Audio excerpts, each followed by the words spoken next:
telling me no remember. Sorry to hear that. Donors. Yeah, we just need if everyone donors for Monday. That's him can I did that I keep him that's him can come out of the hospital. Sure. Like, with the panel live, you know, we can appeal to anybody. Well, you know, so me have 2 persons when need a blood donation. And anybody can go donate some blood for me tomorrow. I have 2 persons, Alien there, and me have 1 more person. Anybody can go donate blood for me. I will give them $2,000 credit. Anybody can go do it, inbox me. And we can give them something also. We can give them something also. But let's hold on, Chuck. First of all, guys. Chuck. Jamaicans. Hold on, winner. Guys, labor rights, Jamaicans. I don't think Chuck offering you credit to go and donate blood for a young. How old is your child, Elaine? Oh, he's 29. Oh, he's 29. It doesn't even matter the age, you know. I believe that doing something as giving blood, you don't have to know who you're giving it to, you know. But those things should just be something that, you know, patriotic Jamaicans that we do, especially if you know that somebody need it. Because as something where we not grew up, we don't grow up doing those things. But in 2025, social media has opened our ears and our eyes to pretty much everything. And so the same way I want to give on a blood for other things, and I go give on a life to party and Mali and everything else. And I can give blood to save life too. But not only that, Angel, when you donate, you get a card and you can always use it like a bank card and withdraw when you need it. Or if you need it for a family member, you can go and present the card and they will have to give you back a unit because you have the number of units in your card. Oh, right? I didn't know that, winner. Yes, man. When I was back in Jamaica, I had my card, and you know, person might call and me say, winner, I need some blood for my family. Okay, I have my card. I'm just gonna go down there and let them take up extract 1 because I might have given 5 times or 6 times, and I have those units sitting on there. That's awesome. Go ahead, winner. So guys, you all hear? right, so Chuck, Spanish Town Hospital. Hey, nobody can tell me nothing, you know.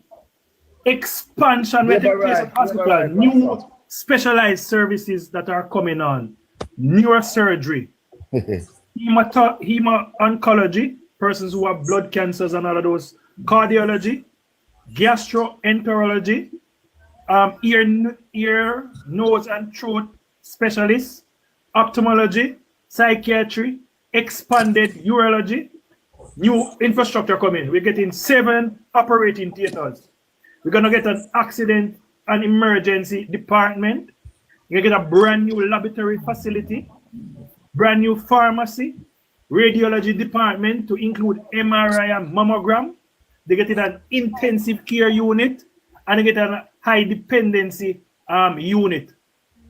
The increase, we're going to get an additional technical and non-technical staffing, 133 hospital beds, 12 outpatient clinic rooms, improved vehicular and pedestrian access, increased security coverage, upgrade support services. Those are some of the things that are coming to Spanish Town. And I tell you, say, if comrades are unable to see these things, they're like Ray Charles. Somebody down there is asking for your son's name. Okay, is Zeron English? That's Z-E-R-N. Inbox them and tell him. Just inbox them. Yeah, don't call Can't tell them still. Don't chat over the phone. Okay. What? I forgot to go back in the chat. But we now. What you just described is the Spanish Town Hospital alone that you know. Yeah, that's Spanish Town alone. Let me see if I can bring up Cornwall Regional. But while I find that. Where can you find that? Because I think that when we talk, you know, we have to tell the people where we can find this. I click on the Southern Eastern Regional Health Authority, Sarah. You click on that and it will just automatically tell you everything that it pops up in front of you once you click on the web page for Sarah. Once you click on it, it's gonna pop up and tell you everything that is coming to Spanish Town. And then it's gonna give you an outlay of the information for there. But did Jamaicans know that the national health budget between 2016 and now, where the Jamaica Labour Party has Jamaica, the national health budget has increased by 140.3% budgetary support. Let me break down that in numbers. In 2016, the assigned budget for healthcare was $60.15 billion, with a recurring expenditure of 55.7 billion, thus with a capital now remaining of 4.68 billion. So capital meaning any new development, infrastructural upgrades, we only had $4.6 billion to do that. In the budgetary allocation for 2024-2025, that has moved from 60 billion to $145 billion, with a recurring expenditure of 133 billion. And now we have a capital expansion of $11.53 billion. That is almost 2.5 times what we were in 2016. And you're telling me, comrades, you're telling me, undecided voters, that you have not seen a government that is transforming healthcare?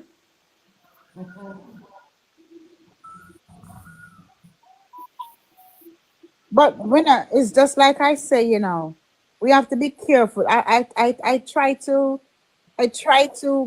have a conversation with Mark, the comrade, earlier, because I'm saying, as Jamaicans, when you paint the picture of our healthcare system as being as it is, the lies that you guys are telling, when you paint the picture of Jamaica healthcare system being so damningly no good, no beds, no doctors, when you guys put that out in the air, tourists is hearing this, everybody out there in the space is hearing it, but it's not facts, it's not true. But if you PMP are doing this just to paint a bad picture on the Jamaica Labour Party or on politics or for politics, we have to stop. Because this is the country where you see a living and this is the country where you see a love. So why would you come on a space as TikTok and spread such lie and misinformation about what's happening in Jamaica? Blind faith for a man, Mark Golding, who you don't have never given us a plan of what his plan is for Jamaica. What is his plan when it comes to crime? What is his plan when it comes to tax? What are his plan overall? Angel, let me stop you there, sir, because I will not have you sit on my platform and tell a lie on Mark Golding. Mark Golding has indeed presented a plan of what he will do to Jamaica. I didn't see that. What was it? Let me tell you. One of them is to return power to the dance. One of them is to add 1% tax to GCT. And next one is to add a tax on all imported foodstuff. Those are the plans that Market G have. And the next one is to, how me put that one now? What them do with taxpayers' money again? Spend it as them deem fit. That is the plan of the People's National Party.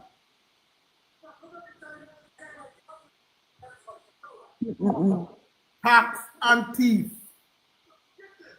Right? Thank you, June. Thank you. And I'm gonna charge to go to the hospital. You forgot that? Oh yes. They're gonna remove free health care and put affordable health care. Right? And thank you to Marshall. They're gonna use the fishermen to patrol the coastline because them say the money where we are spent for national, which we are gonna move to national security next, right? They say the money where we are spent this is a waste. So they don't have a plan. And they're gonna take out the junior market stock exchange because the companies are getting too much tax break. So that needs to go. Right. So what are they gonna do? I didn't hear any plan about the infrastructure, the bridges and the roads. They don't care about you might go have the magic one and everything gonna fix. No, let me give it to the Dan man then to fix it. Oh, And yeah. I forgot, give it to them and then I don't So the know. Dan them are gonna make yes, some money. yes. And why we know that, is because we see the persons that are now returning to the political platform. The Danai Williams $500 million in Operation Pride. $500 million in Operation Pride. The next Dan on the list get $400 million to build a wire fence around Hero Circle. And then I know it not bill. Don't deny William live a Oh Florida. yeah, 1 degree per family. But Andrew will necessarily remove guarantors so everybody from your family can have access to higher learning. Right. Chuck, I can add back to the healthcare. Yeah. In 2016, right, the medical and dentistry staff in that Jamaica had was 1,507 individuals.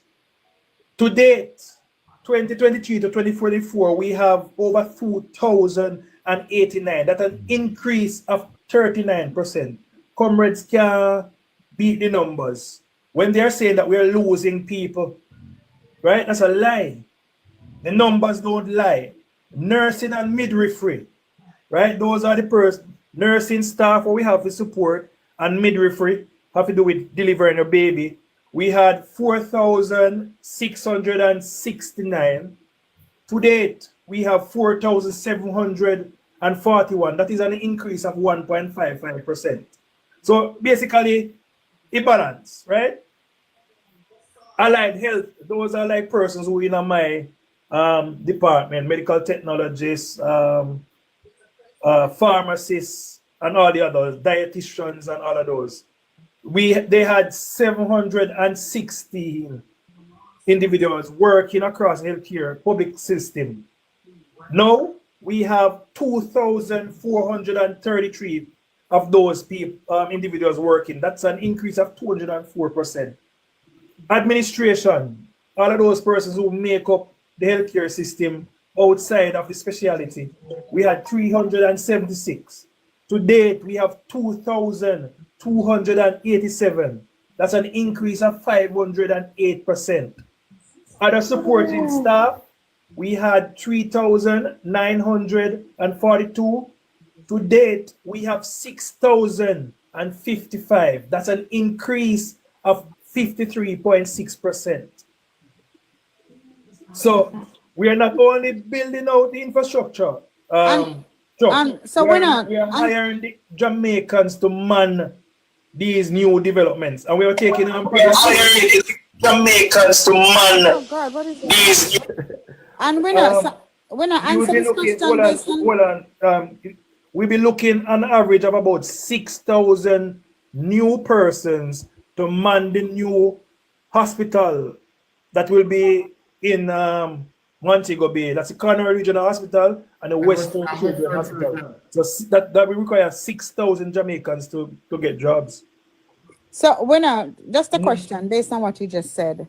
Yeah. And I'm saying this to say, Chuck, remember my partner that you spoke to?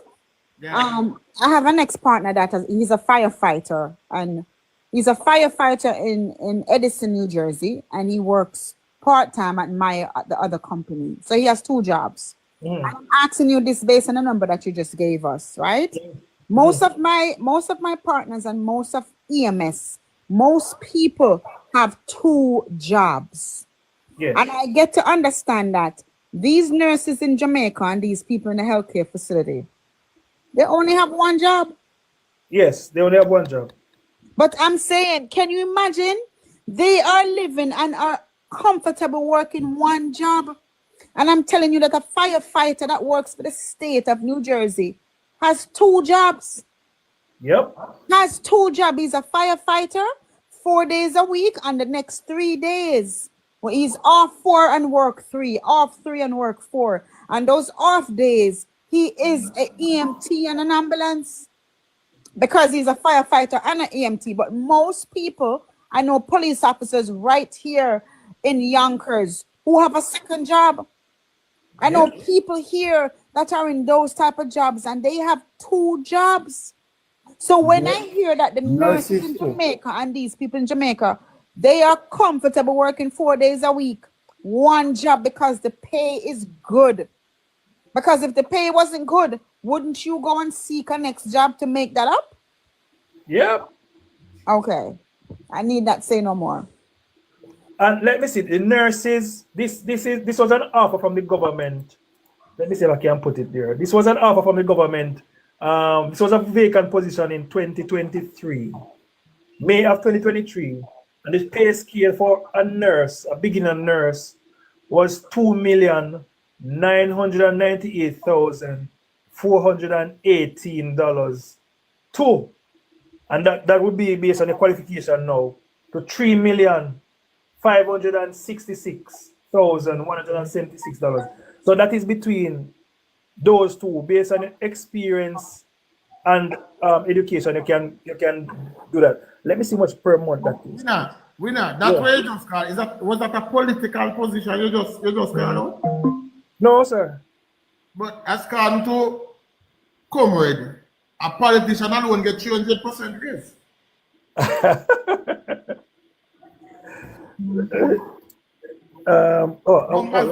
That's why we speak numbers. Where Mark the Mark gone? So the base pay for that nurse, beginner, fresh out of school, looking that job, the minimum that person would be getting per month is $249,868, and that not include overtime. That is your base salary. Basics. And if you had all the experience, to reach the top of the scale, divided by 12, that was $297,014. $297,014. Yeah, that's your base pay, and we know that our nurses do mad amount of overtime. Right. Let me see if I can find one position that is prior to the increase. I'm gonna try and find one that is prior to the increase, Chuck.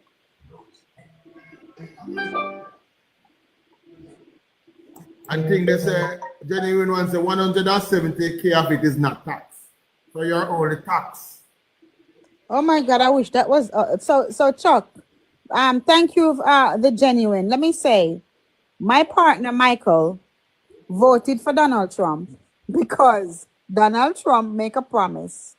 This is what he's holding Trump at, that we will not be taxed. He's going to remove taxes and overtime. When I tell you that I work that money, but you see when that Friday come and I look at my check, when I say 40% of it is in tax. Okay? 40% of my paycheck is in tax. And let me tell you the worst part of it. For people who want to run come America, come talk about America money big and Jamaica this, Jamaica nurse that. Let me tell you something. When me get that pay and 40% come out of it is tax. You see, when the end of the year come, I have no dependent because my daughter is 33, married and live on her own. I have nothing to claim, nothing to get back. And when that end of year come and I have to pay Uncle Sam this year by May, I think April, whenever, I will be paying back. They take 40%, and when the end of the year come, I cannot get no money back because I have no dependent. I'm not married. I have no children. I have nothing to get back, and because I'm saying my bracket, my pay bracket, is too much for a single person. I always owe Uncle Sam. You always pay back. It's true. I always owe Uncle Sam. Yes. You can't solve the marriage part of it, or yourself. Okay, Lord, me can't wait till I get money back. Oh, Chuck, This one here. Chuck, Hold a second. Let me tell Chuck this. Chuck, you remember me just tell you the same nurse position that was offered in 2023, and they had a range of 2.9 to 3.5. The government put one. This time around, it was flat salary. They didn't give a range, and that range was $3.24 million. Remember, if the other one was the flat one was 2 point, so they even increase that flat rate that you have of $2.9 million. That was done away with, and they gave it right in the middle. You drop it in, so you have a set. That is your PSP when you enter. Yes, sir. Yeah, but when I think I want to tell you the thing, you say the man, all right, you have doctors and you have judges now. I get some far more money than the Prime Minister, right? And people are focused on what the Prime Minister get. That's true. Whole heap of people in make sure they get big money so them not leave Jamaica. Right? Me get my salary increase. Me not get 200 or not 300%, but my one was close to over 100%. And it has helped me to basically survive. The only issue is that now for me is that because my car, my drive is an expensive car, I need a transmission fee to me have to budget a little, but at least I can source it. When it come, I can clear it. Go in and my little budget a little bit. And when I just get a house though. So you know I just get a house. If you don't know where you are though, which it will cost you some money, so you have to take a little time. When you just get a new house, you have to spend some money. But this government for me has done a lot. I'm going to look at history. The only time people get double-digit raise, right, is when GLP is in power. I remember in Mercy, but 2000. Jesus Christ. I remember in 2000, or it was a 2010, 11, thereabout, the GLP was given an increase of 22.5% over 2 years, right? Listen. And I think they gave 15 in the first year and was about to get 7.5% in the second year. And trade union, everybody come down upon the government. And that's one of the things would cause the government to lose the election, right? Other than the whole other situation. And when PNP come in power, them come like some woman, you beat out her ass, I usually love, and the man with us, massage the foot and carry one little nice, one little chocolate, we got eating can't afford today, just put a smile on your face. Them not appreciate labor right? Them not appreciate labor But Chuck, I didn't even know that my salary, my profession, had increased so drastically. I didn't know that. Let them get it. When I left Jamaica, my profession was getting like $150,000 per month, and because my profession is ranked higher than a nurse, even though a nurse is well recognized, blah blah. Yeah, nurse is none after you, but my profession is ranked higher than a nurse. And I saw a job here from the Northern Eastern Regional Health Authority, paying out medical technologists salary between $3.759 million to $4.468 million. Me never ever see the money in Jamaica. And me just left Jamaica in 2021. A lot of nurses going back to Jamaica though. Me can't come back and comfortable going to government. Yeah. Mercy. Well, Teachers too. Teachers not try. Teachers never go back too. let me see much money this year. Look at me come back home. Fine one. Me know angels start pack already. Chuck. But it's a good point to bring up because 372,000 a month, not to include benefits and not including benefits and overtime. That can't live pan. And when I hear somebody in the comment section just now was saying, so make the move, lady, and was talking, but I didn't really respond because you don't know my business. And so I know my business. My move has already been made. Foundation dig and structure gone up. No tell them the business over it, man. Let them tell. No, but just tell them, move has been made. Barrick, most right. Barrick, let me hear you. yes, Chuck, you touch a very important point, because the only thing leave for the PNP to campaign and use the unions. When salary negotiations come up this year, I think that's where you're going to see a lot of the unions get very active. Yeah, man, I can hear them. Yeah, man, that's the last Charlie for the PNP now. Use the union. Unions and the dance. But are we still calling for these people to step down? I mean, I realize that we haven't been pushing that all day today. Winner, you was strong on it yesterday. Goody was strong about it yesterday. Me there's look on social work. I'm sure mental way. Me come on social. Chuck, in 2022, social workers were getting 1.9 million. You want to know how much I'm getting in 2024? What? $5.863 million. Well, what my friend Philippians, what if she's single? Wait, that a number. Hold on. Hold on. That's a level 3. That's a level 3 social worker. Level 1 social worker, we're getting 1.29 million. And as of April 2024, they're getting 3.759 million. Okay, they might even get more than my thing. Like our Philippine experience, Philippine nice. I put in my application. Yeah, per annum. Philippian, call me later, man, if you talk here. Excuse me. I'm on the live. Philippians are my cousin. Philippine and your cousin. Yes. Okay. I'm this from family business. Okay.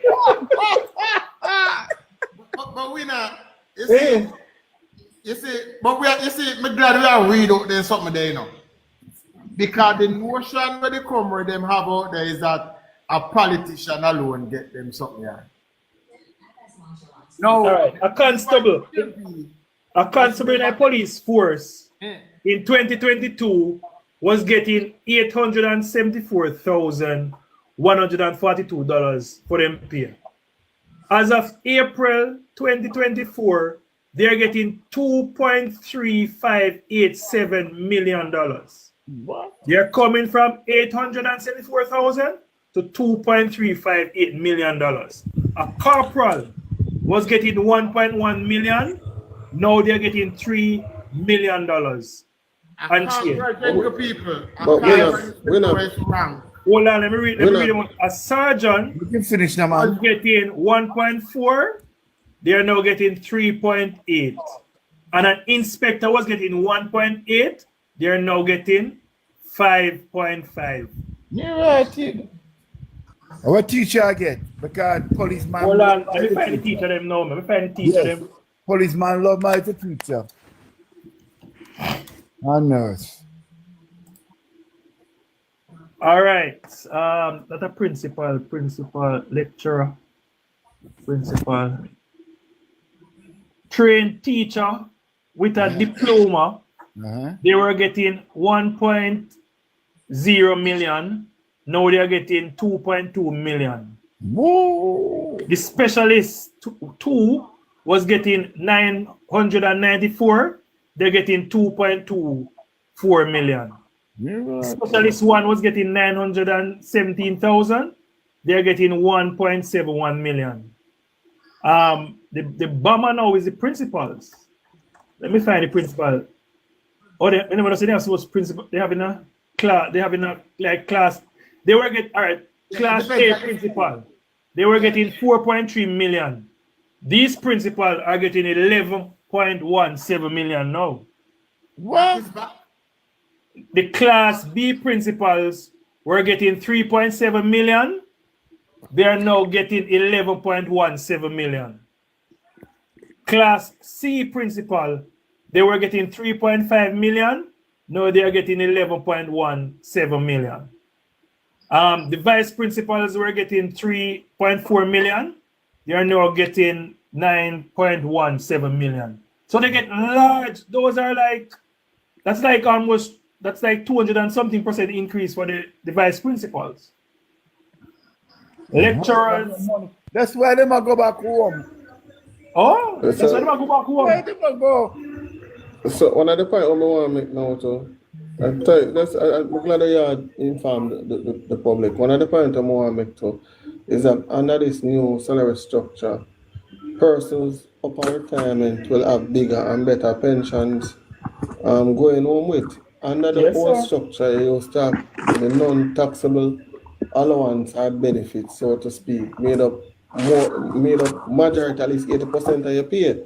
And the taxable portion which attracts the pension calculation or the pension benefit, so to speak, that is probably only 20% of that account for the 20% of your pay.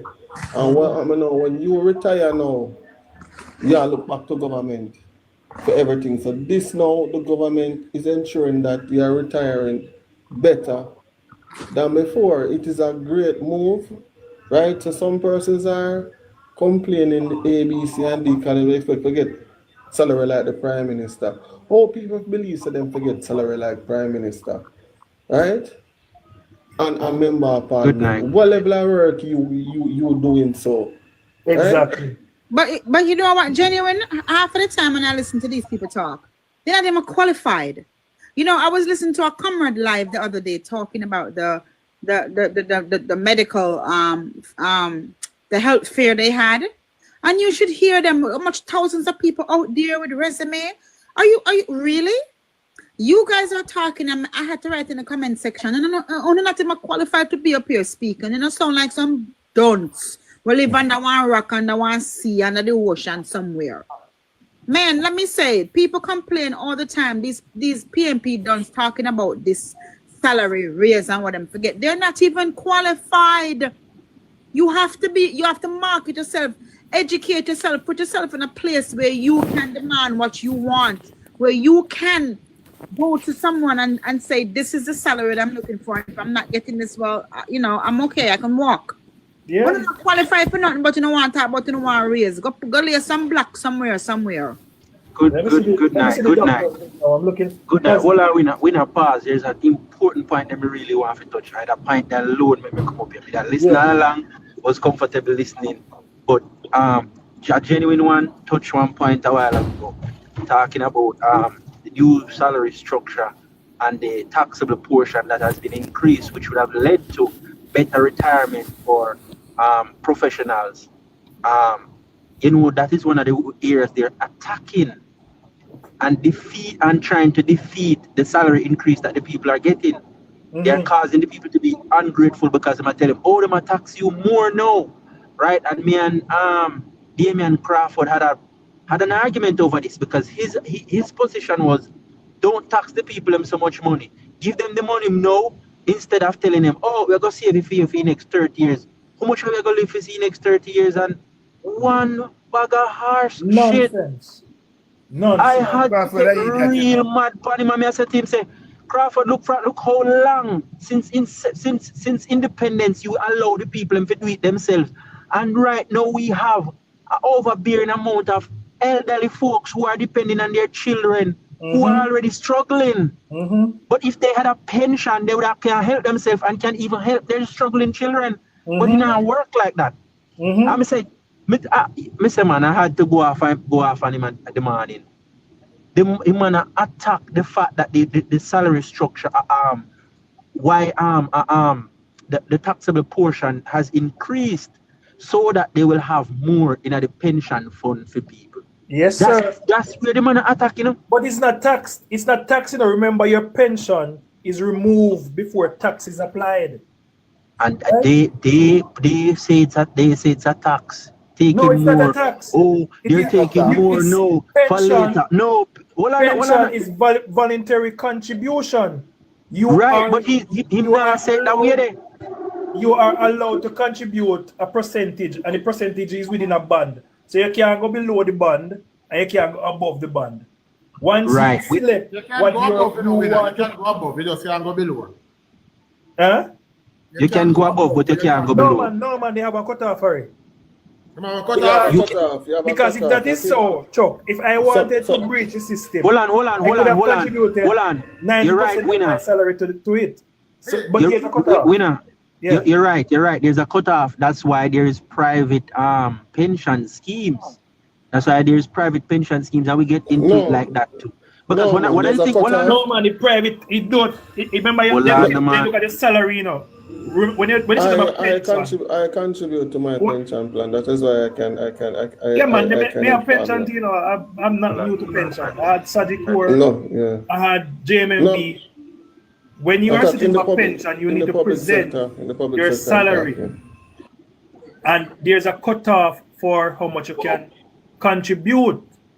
Because what you would find, Chavi, is that person could misuse the thing, because remember your pension is subtracted before government taxes are applied. What if I want to contribute 90% of my salary? That means government only get 10% for tax. Right. So I would have been abusing the process. So that I would have a lower limit and an upper limit. Listen, Some companies allow you me and to. Crawford, I think it was Munchi's live, but me and Crawford went in it demanding because he is adamant that, oh, they're taking more from you now and I tell about later. People don't want money later, they want money now. And I'm like, how ridiculous this is. Because man say, you, Damon Crawford, is saying this now, have a pension plan. Not only that, you have residual incomes coming in. And before you encourage people to do the very same, you're saying they should take their money now and not invest in a pension scheme. So when they I'm get saying, poor, it has not worked before. It has not worked because no, that's why we have this heavy burden with so much elderly folks depending on the state right now and needing the state help. After working in a professional capacity for all of their working years. How much teacher we see now make ends meet? How much police now, retired police officers now make ends meet? In fact, I did bring up to him that a former neighbor of mine, he killed himself. When he retired from the force and could not make ends meet, the man commit suicide. Remember my word, Chuck. Remember my word. They were banned Chuck like. Javi, I was talking to a teacher friend of mine just since last week. Since week. And she was complaining about a teacher getting mostly $65,000 a month for pension. And I have to remind her, I said, remember, I said, I just what year to start contribute to pension, They forget all of the money. Where majority of the public sector workers never used to contribute to us pension, but government used to pay them. Government workers, mostly, right. It was the government. It was most of the government worker. No, they wasn't contributing to a right, pension. Right. Then you can't now complain as my pension too low. And even when they were implementing the scheme, the union fight it tooth and nail. The union them fight it.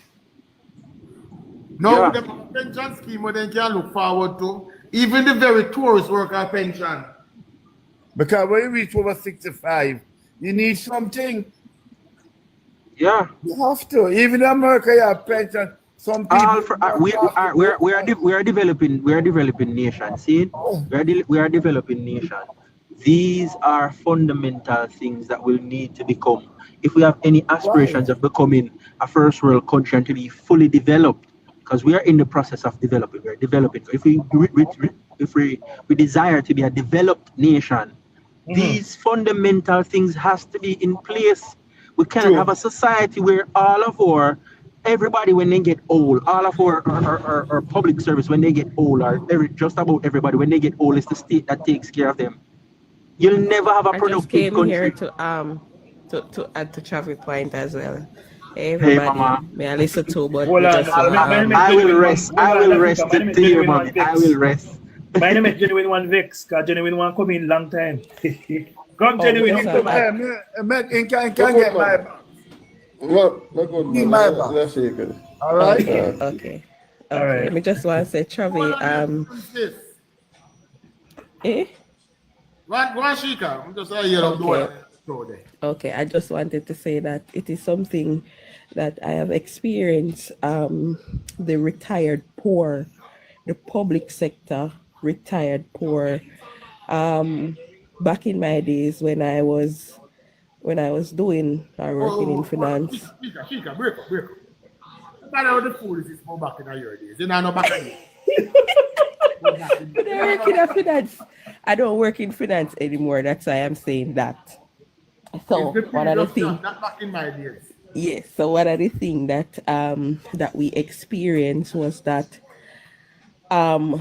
people were retiring or going on retirement, and their salary or the pension couldn't match their lifestyle that they had previously. And this was because the same thing that the government cut out now, where you get one whole heap of allowance and it's non-taxable, right? Those monies that you were getting were never going towards your pension. So the basic salary alone that was taxable, at that alone was the pension was being taken from. So all these allowances over the years that PNP was doing, it was just a disservice to people when they get older. Yep. Right? So that is what caused the level of poverty among retired civil servants. So when it was grossly low at the time, and a lot of people came back to the organization wanting to borrow because them can't manage to live off of the little bit of money what them did I get. So Really? just to back up what Travis did I say. So it did cause retired poor, as I mentioned before, and I am glad it was addressed. Visionary leader. But Chuck, before we jump off there, so I just want to I'm gonna do the last one. And this is the doctors. This is the big one when most people are complaining and say, oh, doctor now get this. Locum interns. I don't even know what that is. I think that's probably the lowest part of what internship is. They were getting $1.7 million, right? In 2023, that moved to $5.0 million. And as of April 2024, they were getting $5.5 million. Yeah? So between 2016, when they were getting 1.7 million, 2024, that moved to 5.5 million. That's a massive increase. The intern one, they were getting 1.8 million. And as of 2024, April, they're getting 6.119 million. So the government, when they came in, 2020, so there was a series of salary increases. So up to 2023, or before April 1st, 2023, they were getting 1.8 million. Then the government gave them a salary increase to 5.6 million, massive. And then 1 year after that, they moved to 6.1 million. Let me just go to the highest doctors them now. Prior to April 1st, 2023, they were getting 3.0 million. As of April 1st, 2023, they were getting 8.252 million. So that's an increase of $5 million. And as of April 1st, 2024, they're getting 8.9 million. That is an increase of a little over 700,000 within a 1 year bracket. That's a massive increase. Oh, to be coming to be working as a doctor day and night before April 1st, 2023, to be carrying home 3.0 million. No wonder the doctor them are run away. There was a position available the other day. I check one of my sisters. I said, listen, there's a position open up and we need a general practitioner. And when she asked me the salary, she said, no, now come. The difference is just $1 million Jamaican dollar. And she not see why she I just need to tell her this. Don't look $1 million extra. She said, no, make no mathematical sense. I just need to tell her this to how the salary them good at Jamaica. Recently, JIS wanted a social media manager, and the salary was $6 million per annum. Boy. Social media manager for JIS salary, $6 million. And there was a point I wanted to go back to with the teachers. So what the JTA did was to negotiate on behalf of the principals, right? And that is what was causing the people them to strike and to say they wanted more.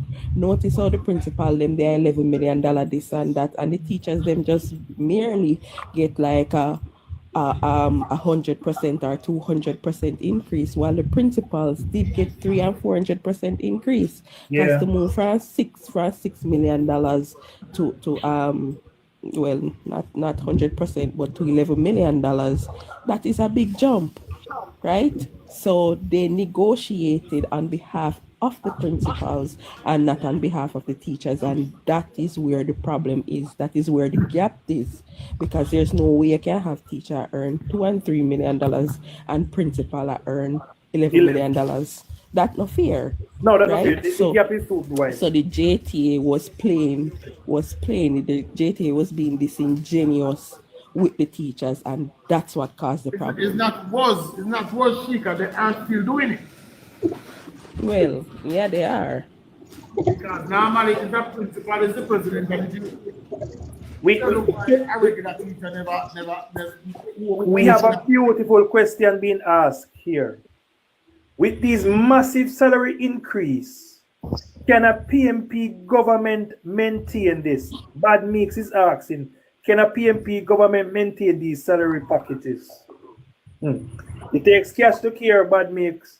And we know the PMP don't normally produce cash. They extract cash from the coffers of Jamaica. And therefore, in short order, the PMP should take power. Is either they're going to have a massive layoff of the public sector, or they're going to have some MOUs or retracting of that $1.7 million PAYE that we now enjoy. But elections have consequences. We know the spokesperson on finance, has already made utterances that he believes in comparison to our GDP, he believes that the salary bill is too high. Let me find it. Because I don't want people to think one lie we are telling. Let me find it. Hold on, let me find it and come back. The PNP doesn't have a track record of raising the kind of revenue to sustain this. And so what will happen? That's the point I was going to touch. How that the engineer go in there, the engineer. That's what I was going to say. It's really foresight. No, man, I want to hear this. Foresight. Got you. It is what they are going to do is going to be one of the heaviest tax package that they would have to come with, right? And so yeah. But Chuck, they're going to force. Look here, they're going to force the government. Listen, I'm saying that. Remember, Duncan came out and spoke about what you think of wage increase. All right, so I don't know if you could play this. It's this morning, January 27, this January 27. It's this morning, January 27. George Davis made an excellent commentary. It's this morning, January 27. 27. All right, let me find it. So can start at 40 minutes. All right? Let me find it. Look here, he's explaining why. He's explaining the problem that who's going to run into in 2010 with the salary increase, because it's the problem with the IMF and so on. It's just because of salary increase. Just look for that and play it. 40 start. All right. All right. Yeah, 40 minutes. All right. The point that I wanted to touch that I hear, I think Foresight touched a little bit. All of this salary increase, and it's a very good question, Meek, answer, because asking because the PNP, before you go down in it, Dayton Campbell is actually earning more than the Prime Minister in both of his job capacities as a doctor and as a ECJ commissioner, right? So he's earning double both salaries. He might earn way more than the Prime Minister per annum. One salary is paying him what? $20 million per annum, and the other one is paying him how much we say winner? $6 million, $7 million per annum. So do that. Him alone I get 30+ million from the government. Dayton Campbell. Wow. But the point, as I was about to say, because a conversation. I want interesting conversation, and I want people to, let me calm myself. I want people to really pay attention to it, because that's serious conversation. Because listen, we have an administration who have shown that they're able to raise capital without putting taxes on the backs of the people. There are many problems that the JLP were faced with, and they have never resorted to tax. And the PNP, who is outside of government right now, looking in, already have an eye on taxing people. Dayton Campbell did state that they will put on a tax on imported food. who will face that additional tax? The consumer, the Jamaican consumer, right? Crawford jump up to say, oh, let's raise back GCT. So we know their track record over the years. 1 second, we know their track record. Go ahead. Yeah, I'm glad they raised a point there. And I'm going to show you something. I'm an opportunist, but more I leave the opportunist part here after I say this. The ripple effect of placing a tariff or additional tax is that inflation is going to go up. To counter inflation, interest rate is going to go up. So like me, who have my variable rate mortgage interest rate, my mortgage are going to go up. Me probably end up losing my house. That is what happened in the 1990s. Interest rate went up, trying to counter inflation rate. PNP don't know nothing about economic management and how to manage taxes. All them do is tax. And then when you do that, it drive up costs from people. And what you do again, I say, you use interest rate to manage inflation. That is why a lot of people end up lose them house. The opportunist part of Mwang, go on now. Him become the spokesperson of agriculture on one basis. I heard him at one point talking about what 3 acres of land can give you in terms of carrots and whatsoever, and that's a good opportunity. He went in that area because he saw it as an opportunity. And for him to talk about to impose tariff on agricultural goods or whatever goods coming in the country, he expects when that was supposed to happen, the money they use now and assist farmers, including himself who intend to go in farming, they intend to go into politics or to become government because they want to end up rich off poor people backs. And we must challenge it. But he's already benefiting millions per year off the backs of the Jamaican people, even in a capacity that is contrary. It's a huge conflict of interest for him to be the general secretary of one of the major political parties in Jamaica, right? And not only that, you are seeking to be elected as a lawmaker in this country, yet you sit as a commissioner on the ECJ. The ECJ is the constituted body to administer elections in Jamaica. And you sit as a commissioner there while running in the very same elections you're supposed to oversee and see to it that they are run fair and huge conflict of interest. Yes. And he's getting 20 million to sit in this capacity. Chubby, can I add a little sauce to that? He, as a commissioner, sitting on the EOJ, has not accepted the results of the local government election. Yeah. He basically said the PNP won. That goes against the very mandate or the result of the. Let me find it, because people think I lie. Hold on. When I know you feel so try next one. Let me play this one for you guys. Listen. He can't chuck. He disappear. I know me have the document for my page. But he gone, me can't find it. You know that already. Once he come in and agree, that all disappear. Alright. Listen to this one. Come in, take time and go through.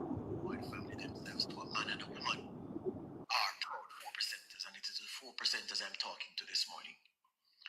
Keith Duncan Turner has been saying over the past several months, we are headed for trouble with the next round of wage negotiations in the public sector, given not just where the state of the finances are, but where the forecast suggests we are going to be, and the amounts that we are paying in public sector salaries now, and what we are calculated to be paying in the future. He says, look, we need to come to a point where we have an agreement to limit what the next round of increases will take in because we are at the point where we can't afford the extravagance, relatively speaking, that we've had before. Even though he makes a very important point, which doesn't need saying, but he cleverly, well, not cleverly, he sensibly stated it, and I'm restating it here.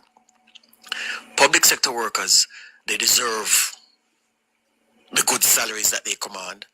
They deserve even more. But there's a difference between deserve and affordability, and the government's ability to pay is and will be compromised by certain events. On Sunday, Keith Duncan went into it. And before I go into what he said on Sunday, writing in the Gleaner, in his article, they gave it a headline, Fiscal Risks Loom Large, Growth is the Panacea. Yeah, the cure-all.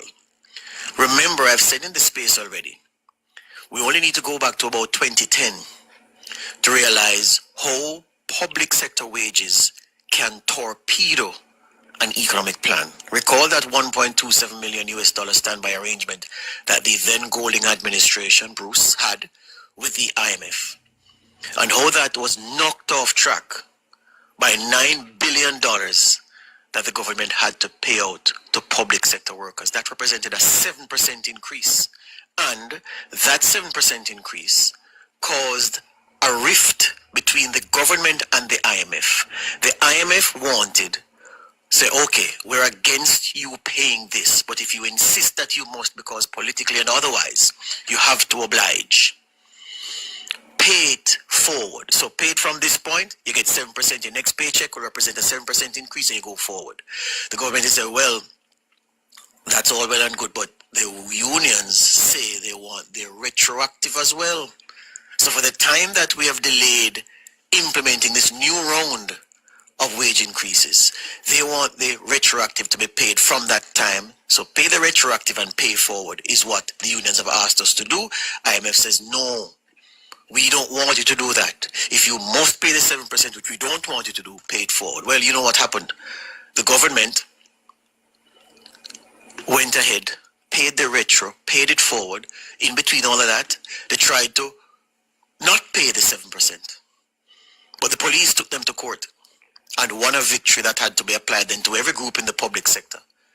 They tried to freeze it, the 7%, it couldn't freeze. And that decision to pay the 7% retroactively and going forward torpedoed that 1.27 billion US dollars standby arrangement, and stiffed the IMF agreement. So we have previous where wage increases have knocked an economic program off track. Here's what Keith Duncan says now. He says that in the past 3 years, additional fiscal space has been devoted to increasing public sector wages and salaries under the newly restructured compensation system, with wages and salaries, open your ears now, increasing from 222 billion in the 21-22 financial year, 2021-2022. So it increased from 222 billion in that fiscal year to a projected spend of 424 billion in the fiscal year 2024-2025. Now, that's a gap of 2 fiscal years. So in 2 fiscal years, $202 billion more went into paying salaries for public sector workers.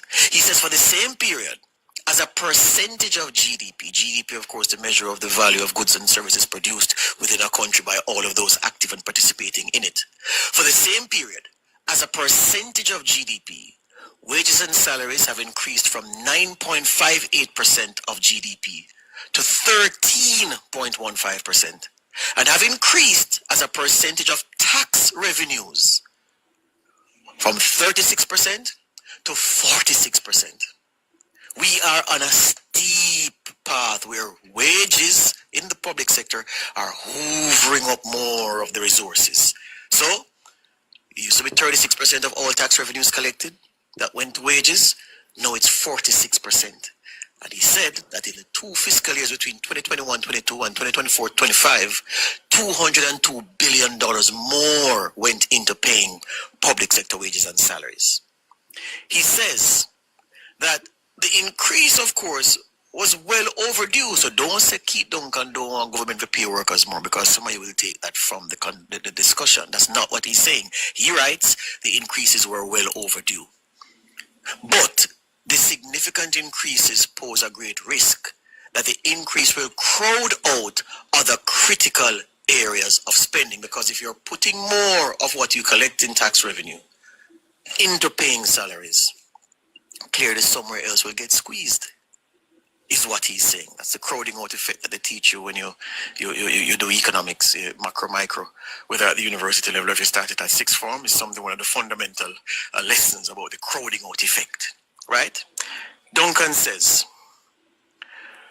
we need to be in a position where wages and salaries as a fixed percentage should be the order of the day, as it was previously at 9%. And he's saying that, look, I'm not saying it should be 9%, but when you compare Jamaica to the rest of the world, where wages and salaries as a fixed percentage of GDP is 9.21%, in Latin America and the Caribbean it's 9.33%, and for countries with a similar income to Jamaica, it's 9.42%.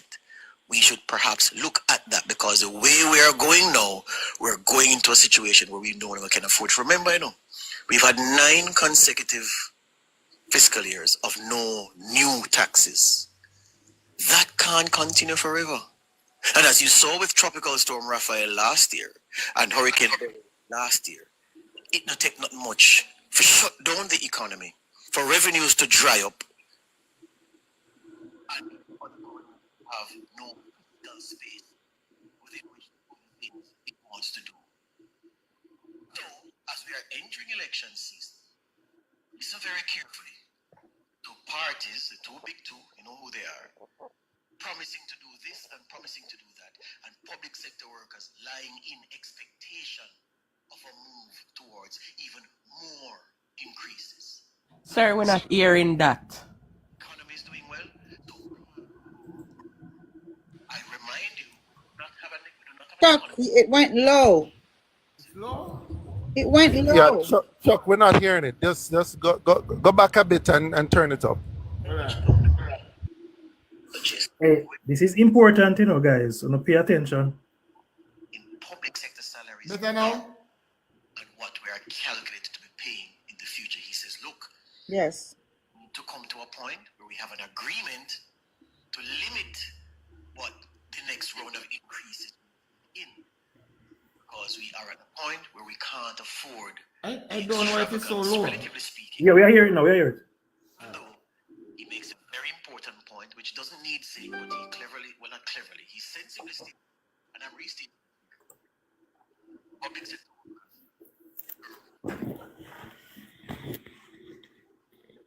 they deserve even more. But there's a difference between deserve and affordability, and the government's ability to pay is and will be compromised by certain events. On Sunday, Keith Duncan went into it. And before I go into what he said on Sunday, writing in The Gleaner, in his article, they gave it a headline, Fiscal Risks Loom Large, Growth is the Panacea. Yeah, the cure-all. Remember, I've said in the space already, we only need to go back to about 2010 to realize how public sector wages can torpedo an economic plan. Recall that $1.27 million standby arrangement that the then Golding administration, Bruce, had with the IMF, and how that was knocked off track by $9 billion that the government had to pay out to public sector workers. That represented a 7% increase. And that 7% increase caused a rift between the government and the IMF. The IMF wanted say, okay, we're against you paying this, but if you insist that you must, because politically and otherwise, you have to oblige, pay it forward. So pay it from this point, you get 7%, your next paycheck will represent a 7% increase and you go forward. The government is saying, well, that's all well and good, but the unions say they're retroactive as well. So for the time that we have delayed implementing this new round of wage increases, they want the retroactive to be paid from that time. So pay the retroactive and pay forward is what the unions have asked us to do. IMF says no, We don't want you to do that. If you must pay the 7%, which we don't want you to do, pay it forward. Well, you know what happened?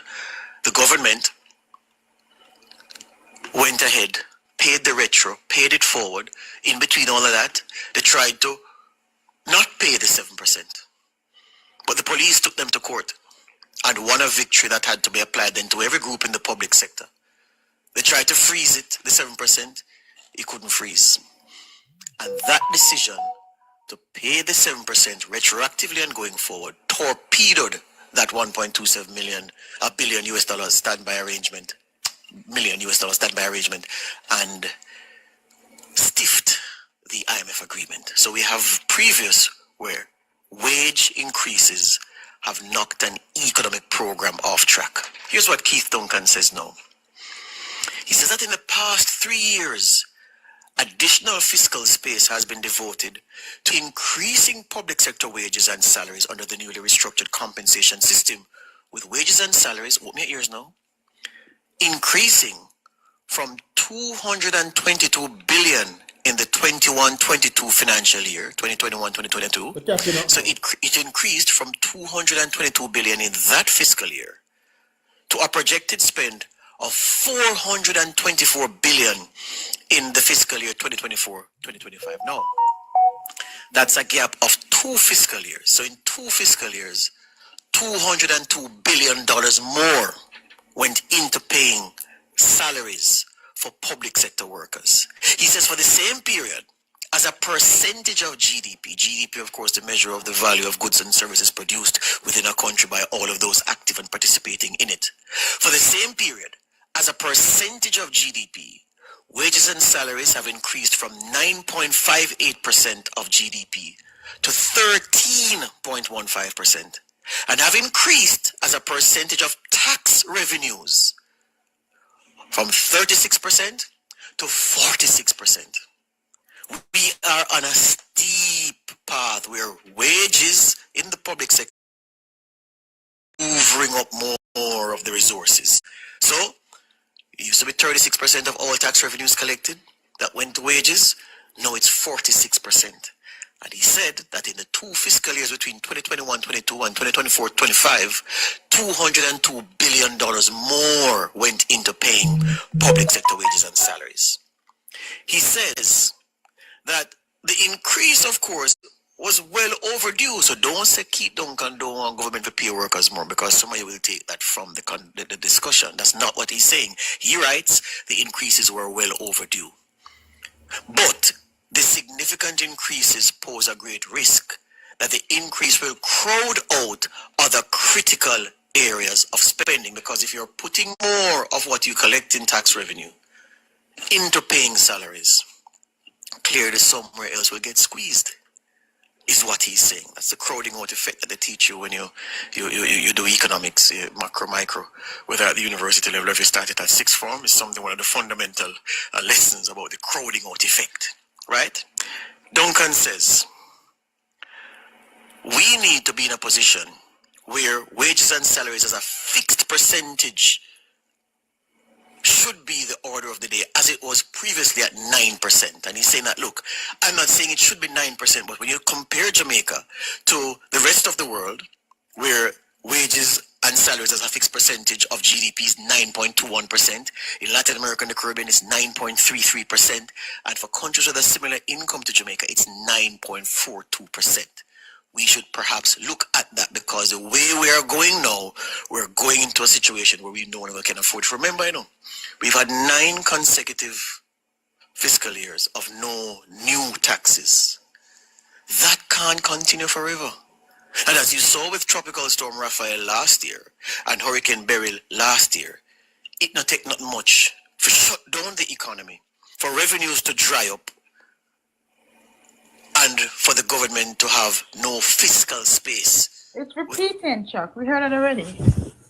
I know, we'll catch up now. So, as we are entering election season, listen very carefully to parties, the 2 big 2, you know who they are, promising to do this and promising to do that, and public sector workers lying in expectation of a move towards even more increases, and who say that, look, the economy is doing well, so pay me more. I remind you, we do not have an economy that is growing at 5 and 7 and 10%.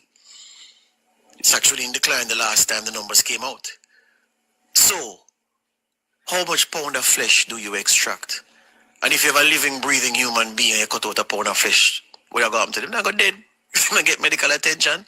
Yeah? So I'm saying, Duncan raises a very important argument. The trajectory we're on is not sustainable.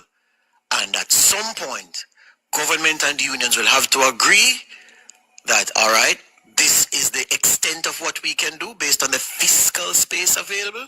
Let's keep the wage expectations within this band. But of course, that's highly unlikely to happen because trade unionism, which has been very good for this country, has always been in bed with politics because that's where the politics came from, the trade union movement. Yeah, so they're one and the same. And in the search for advantage politically, things will be said and done.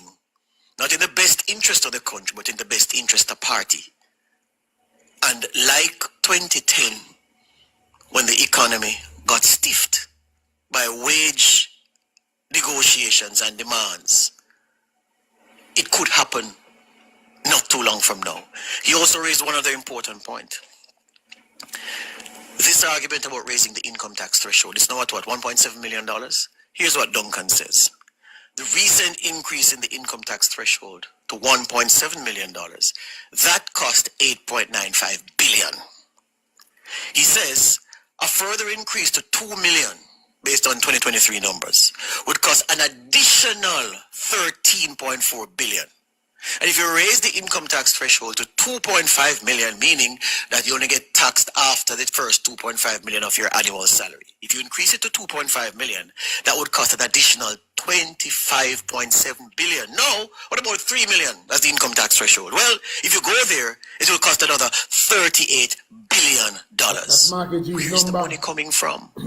In a country where if the breeze blow too strong, JPS wires get knocked down, flow get knocked off track, digital down, farmers can't reap.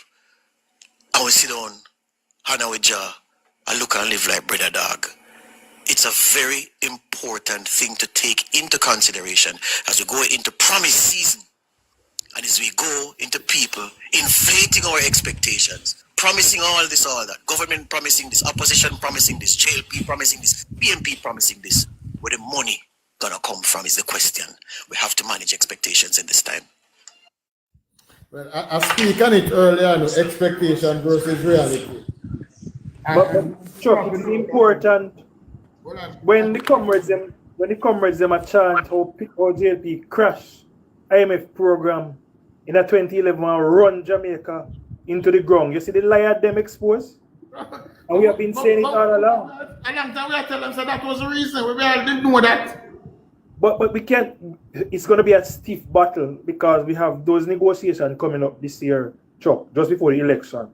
And as he rightly said, the expectations on the government is going to be extensive. But I don't think, and the wholeness has never been. That part of it. The PMP unions and the government, the PMP unions, Jamaica Labour Party. Yeah, the PMP unions will have a very high expectation of the Jamaica Labour Party government, pressuring the government. Yeah, that's the next card. That's the next card they're going to draw. Shutting down some sectors using the power that they have. That is something that we're gonna have. Yeah, to man. do. The unrealistic expectations, man, are definitely gonna be a part of the game. You know. Let me land for a part now. These are something that said. Andrew Holness has been very, very. What better call you now? Prudent in how he make allocations or promises to the Jamaican people. I don't think he's gonna make promises that are unrealistic and promises that is going to undermine and destroy the very thing that we have created. What I expect though is that the PMP is going to come and promise Jamaican things that they don't know how they're going to fund, but it's going to look nice, sounding and very spicy and flavorful. But I hope Jamaicans are listening to both sides knowing very well that the PNP is desperate for power and all they can do is promise. And when they come into government and tell us about boy, you know, so the money I never did it. We have seen it before. Yeah, man, we learn this one. I suspect it's gonna happen though, winner. I don't see the PNP avoid making a $3 million threshold promise. I don't see them avoiding that because Mark Bowling has been campaigning on that. So we can look forward to them making that promise. But where will the money come from? Well, that is a question that the public I need to ask. But if you are campaigning and you are saying to the government that this threshold should be $3 million, I don't see how you're going to an election without promising that, right? I think Andrew Holness would have seen this coming, right? And he would have been prepared. So I think what my belief is, right, is that he would have been having talks with Favor already to work out how the threshold is going to be and to create that fiscal space for it. It might not be as high as a $3 million. I don't believe we need to match or to go into that. We have already proven. No, man, that's what I'm saying. I don't think it's going to be a $3 million. No, but we don't even need to go into that. We have already proven our track record, and we have already said beforehand that it's a step-by-step process. It's not something that we need to focus on now. The way it enters the conversation, hold on, genuinely, the way it enters the conversation is them promising the 3 million. So our job is to hold them to that, and them have to explain where the money is going to come from. They got to prove how they're going to pay for that. They have to make sure how they're going to pay for that. But hold on, Chuck, hold on. Keith Duncan make a very, very important point, but I realize that because of his name and his background, people automatically don't listen to what he's saying. But what he's speaking of is very true. Our economy is a delicate one, and we've seen that we have so many things we're up against because geopolitics can derail our progress. Weather conditions can derail our progress, or even a pandemic-like outbreak within medical circles in the world can, because we see there's something in China or Japan right now that, you know, everybody's talking about. There's so many variables that can disturb our economy. So we have to be very careful in how we proceed. I'm agreeing with his argument. And that does not mean that I don't know his family or his background and people that automatically say, oh, he's a PNP. Even if he is PNP, if you look at the facts with regard to the argument presented, there's no reason in denying it because of where his political allegiance may lie. It is true we have a very delicate economy, a very delicate one that, like I said, can be disturbed. If we check Keith Duncan is the person that piloted the first JDX on behalf of the Jamaica Labour Party, you know. Keith Duncan piloted through the public sector and got them to agree. So we cannot look at Keith Duncan's politics to judge him. Keith Duncan had fear in his assessment of the government and the economy. So it makes a lot of sense. He has given the government credit where the credit was due. He has also cautioned the government where caution was needed. I don't see him as somebody that uses his power and skill to play politics. I might be blind, but I have not seen it as being the head of EPAC and giving his input on the economic performance of Jamaica. He has always been fair. One other thing in a winner. I agree with you. If I can jump in now. Please. Let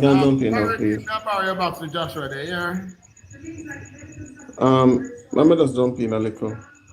One of the things with Keith Duncan, you know, we have to remember that he's a businessman, right? And he has to be concerned with certain variables, certain things that can derail the economy, that basically can affect his business. What I would definitely want to see is other persons who are business persons who are like-minded like him, who are operating businesses, where if certain things happen, it will damage the economy and impact their business. He is speaking from the perspective of not just of what will happen to the economy, but remember that he's a businessman. He runs a financial business. The other thing I want to say is that the government right now will have to amplify the growth strategy, because how the government has been able to provide those salary increases is because the debt to GDP has declined, right? So the government needs to come with some serious growth initiative, right? Private sector need to partner with the government just the same, right? And that is just that I want to say. Without the GDP increasing, I don't expect. I say public sector workers must just hold off for That's why even he's pushing the productivity. next year. So that's the next chapter. Because the economy has to grow to accommodate those kind of increases, right? But My two cents. it's not Hold on, just let's talk. Duncan is saying it. It is said internationally. Come through Churchill. Yeah, I think Duncan's assessment is very fair and very reasonable. Because if you look at the numbers, when he said our public sector salaries are 13.15%, that is very high in a brethren. That is very high. And because our economy is fairly delicate, it's subject to the risks, all kind of risks that we face. The weather, what goes on the international stage, and not to mention America. What we don't know how America is going to pan out over the next couple of years, right? There are things that we cannot see right now that can affect Jamaica's economy. So I think his assessment is very fair, and that's why the Prime Minister is very big on productivity and growing the economy, because we got to grow the economy to increase our GDP, to continue to cut down on our debt to GDP. If the economy does not grow and we experience some of the things that we are at risk of, it could be quite tight. So I think his assessment is very fair. It's a very reasonable assessment. And the concerns are... Oh, go ahead, Joshua. Good afternoon, everyone. Good afternoon, enemies, and good afternoon, friends. Good afternoon. Joshua. How you doing, gorgeous? Jeez, hold on. Let me breathe first. What, Chuck? Still there. So with this increased exposure, so can we trust Joshua, your mic mute. Hold on there. Joshua, unmute and forward there. Oh, You get nervous. yes. I get nervous like me that bus terminus. Good evening, everyone. I just want to say I saw you weak to woman. Everybody, man. Thank you. you. So you have my ears and my heart and my toenail and everything. I'm just checking. Just so you know, my voice. I am here. I just wanted to know that I'm here. Okay. I was listening to you about an hour ago when you came on, and you came on shortly after Angel. I've been on the For You page for the longest while. After Travi. I heard Travi. Yes, you came on after Travi because Travi was speaking about Damien, and I want to comment on it afterwards. But my first point that I want to make, and I think Churchill did very well to create a segue for me. Well, good evening to the persons in the chat also. Is that in looking at the increase, foresight, I think in this particular case, your foresight didn't work as well as it should, because we have to look at the geopolitics and what is happening in the United States of America with the massive deportation that is going to take place. It's going to affect all different sectors in the United States. A lot of, I would say, probably about half of Walmart workers are immigrants. And I doubt if some of them are legal. Doubt it. I'm not sure. But in California, up to 80% of those who work on the farms there are illegal people. In fact, the largest agricultural farmer there came on television about 2-3 weeks ago expressing concern about the plans to deport. And so it's going to impact agriculture. It's going to impact the price of goods and services. It's just going to have a ripple effect. And so whilst we speak of the $3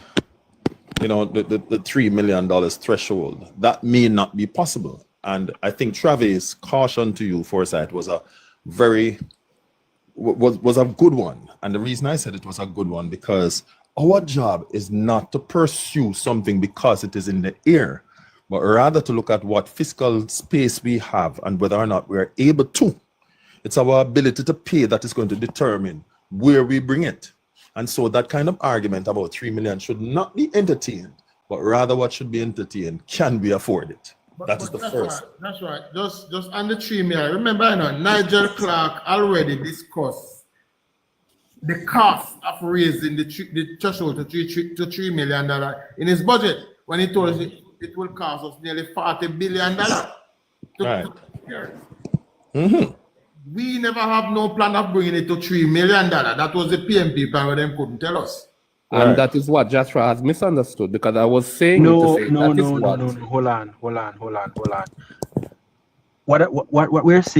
I'm saying is that we should bring awareness to it, because if we allow them to blindfold the people and wrap this as a promise that we know can't come true, we have to.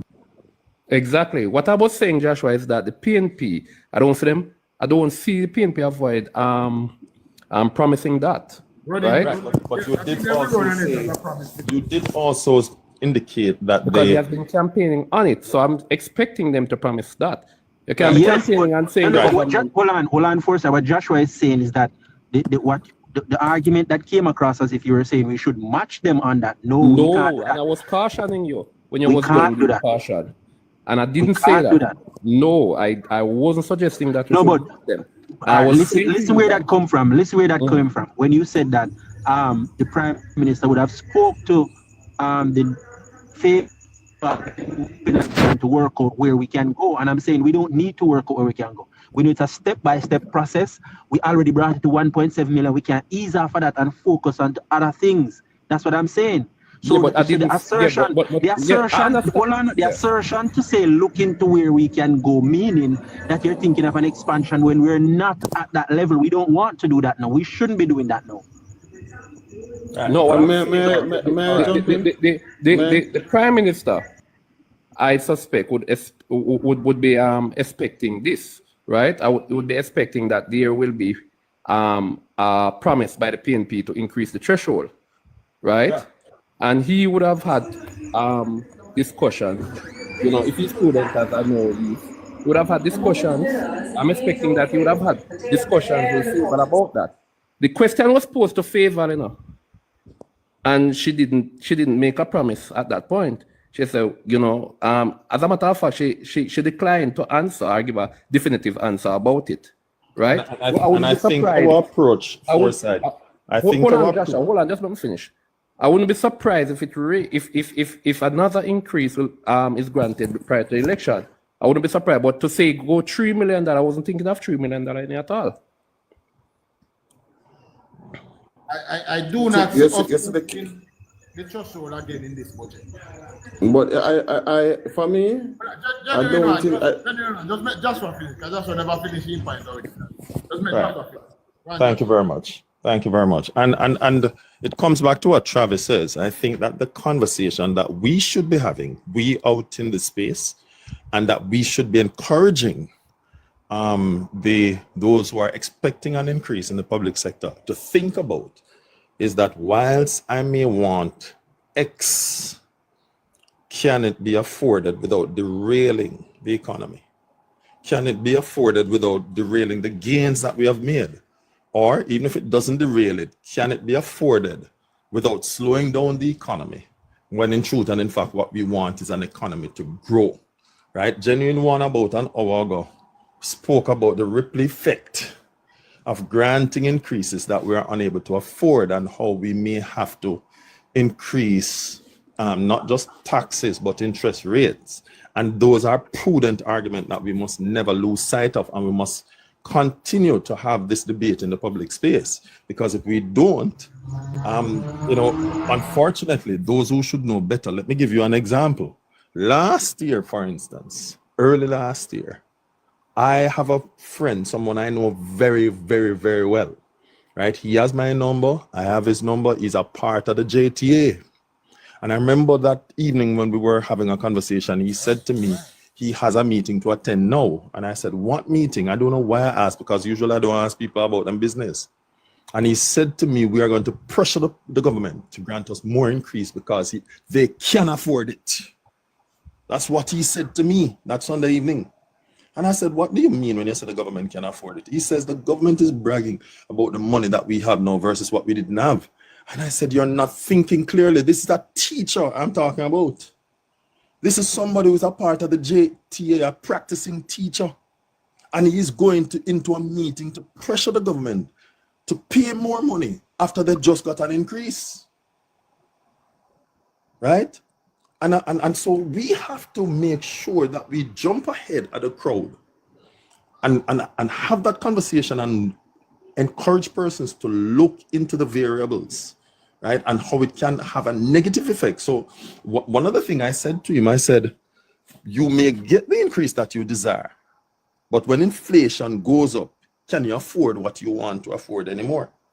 Right? So you get it, but it is taken back from you. So that's point one. Point two is Damien. I have lost respect. I was on the live that night, Travi, when you were there. I have lost respect for Damien because Damien is now more political than being a maverick. When he just came into the space, the political space, he was more a maverick than political. Right? Damien has gotten to the point where in its expediency, political expediency, over what is practical. Right? And when Damien is going to talk about 20% and blah, blah, blah, Damien needs to be honest, because one of the things that he needs to help people to understand is that, okay, remember there's an increased threshold, which means that there's a greater amount going to you that is not taxed at all. Whereas previously it was not so. So you are not paying more percentage-wise. Yes, dollar-wise, you're paying more in terms of taxes, but percentage-wise, you are not paying more. And any public sector worker who does not understand that, then they don't deserve to be in the public sector, right? So dollar-wise, you're paying out more, but percentage-wise, you're paying less, right? In addition to that, the pensionable portion, which is being taken from you and being put for pension, it is not taxed at all. So for Damien to phrase it and to say it is a tax, again, he's being totally dishonest and lying. That's how far I will take the conversation, right? And so you and I, we in this space must be very careful that we keep it in the minds of people and explain to them what is really happening, as opposed to allowing the PNP to run away with lies, because the PNP has no foundation to campaign on. And finally, I didn't plan to say this, the PNP's solution, and somebody alluded to it earlier, is tax, and more tax. So they give you tax and borrow, and then right. Tax to pay what them borrow. Well, it's three things: tax, borrow, and thieving. No, the thief enough for themselves. It's still a part of the mantra. And then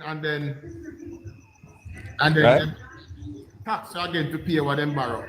Right. And also thief out some of the tax money too. Right? So we have to be very careful. We have to be very vigilant and ensure that we remain on top of things and help people to understand what is happening economically. I heard Donna Scott Motley in the Senate the other day making a presentation which was utter garbage. I think I heard that one, Joshua. It was utter garbage. And I said to myself, I wonder if Scott Motley is pandering to the gallery, or she's really trying to educate people, right? I would advise you guys, to go and listen to it. The point that I was going to make in regard to it, I forgot, but go and listen to it right after Abka Fitzenley. She made some points, and to the unlearned person, it sounds good and nice, and it sounds like, boy, this lady really knows what she's about. But for those of us who have a little bit of knowledge, it's utter rubbish she put out there. Right? She was talking about people And I remember one of the points. She was talking about not trickling down. The fact that the economy is expanding and more persons are getting job. That's the first point of trickling down. The fact that inflation has gone down, that is trickling down. The fact that the poverty rate has gone down, that is trickling down. And when more persons are working, then it multiplies itself, because the tax, those who own transport are going to benefit because more persons are traveling. Those who sell vehicles are going to benefit because people are now going to buy vehicles. Those who have farms are going to benefit because the supermarket is going to demand more food, right? The clothing stores, yes, sir? Go ahead, man. Just have an angel back. Right. The clothing stores are going to benefit because people know that they're working and partying and going out and on dates. They're going to benefit because guess what? More persons are working. Furniture stores are going to benefit, and by extension, the woodworker man around the corner, it might benefit. So when she is going to say it's not trickling down, we need to rubbish those arguments. Those of us. And Joshua, I like how you say we must jump ahead and sensitize, have a sensitization, because what really happens is that a lot of persons will just go with what it sounds like, and how good it sounds. So yes, as I'm saying, I'm expecting them to come and make the big promises, right? We have to go ahead and start telling the people that, to think about how it will be funded, how possible it is, right? And even make me aware of the possibility of being the possibility of high taxation, right? Well, we did say that earlier, but I'm going to close now. One of the things we must be careful of, you see, we must not be so busy, and I'm not saying you or anyone specific, we must not be so busy trying to sound eloquent that we don't focus on the mission ahead. The mission ahead is far more important than anything else, and we must never lose sight of it. But Joshua, with regards to focus on the mission ahead, it's not just eloquence that poses a threat, There's other things that pose that even bigger threat, but I won't get into it. I'd rather respond to the public space. Right. I'd rather respond to the point you were making with regards to Miss Donna Scott Matley, because I put in the chat that her presentation was embarrassing. I was seriously embarrassed by her presentation. And not only that, I beg to ask the question on one thing in particular that she said. She said that, corruption in both parties. And I'm like, Miss Scott Matley, just last week, you stated that it is hard to believe Mr. Lawrence Rowe. But this week, when your party is being exposed, you stand to say, corruption is in everybody, is in both parties. No, Miss Scott Matley, your party has been proven corrupt in this moment. Accept that and don't try to make it okay to say, hey, I don't know if we're corrupt because the other party corrupt. We will not accept that. You guys run on for the last 4 years on integrity and good governance.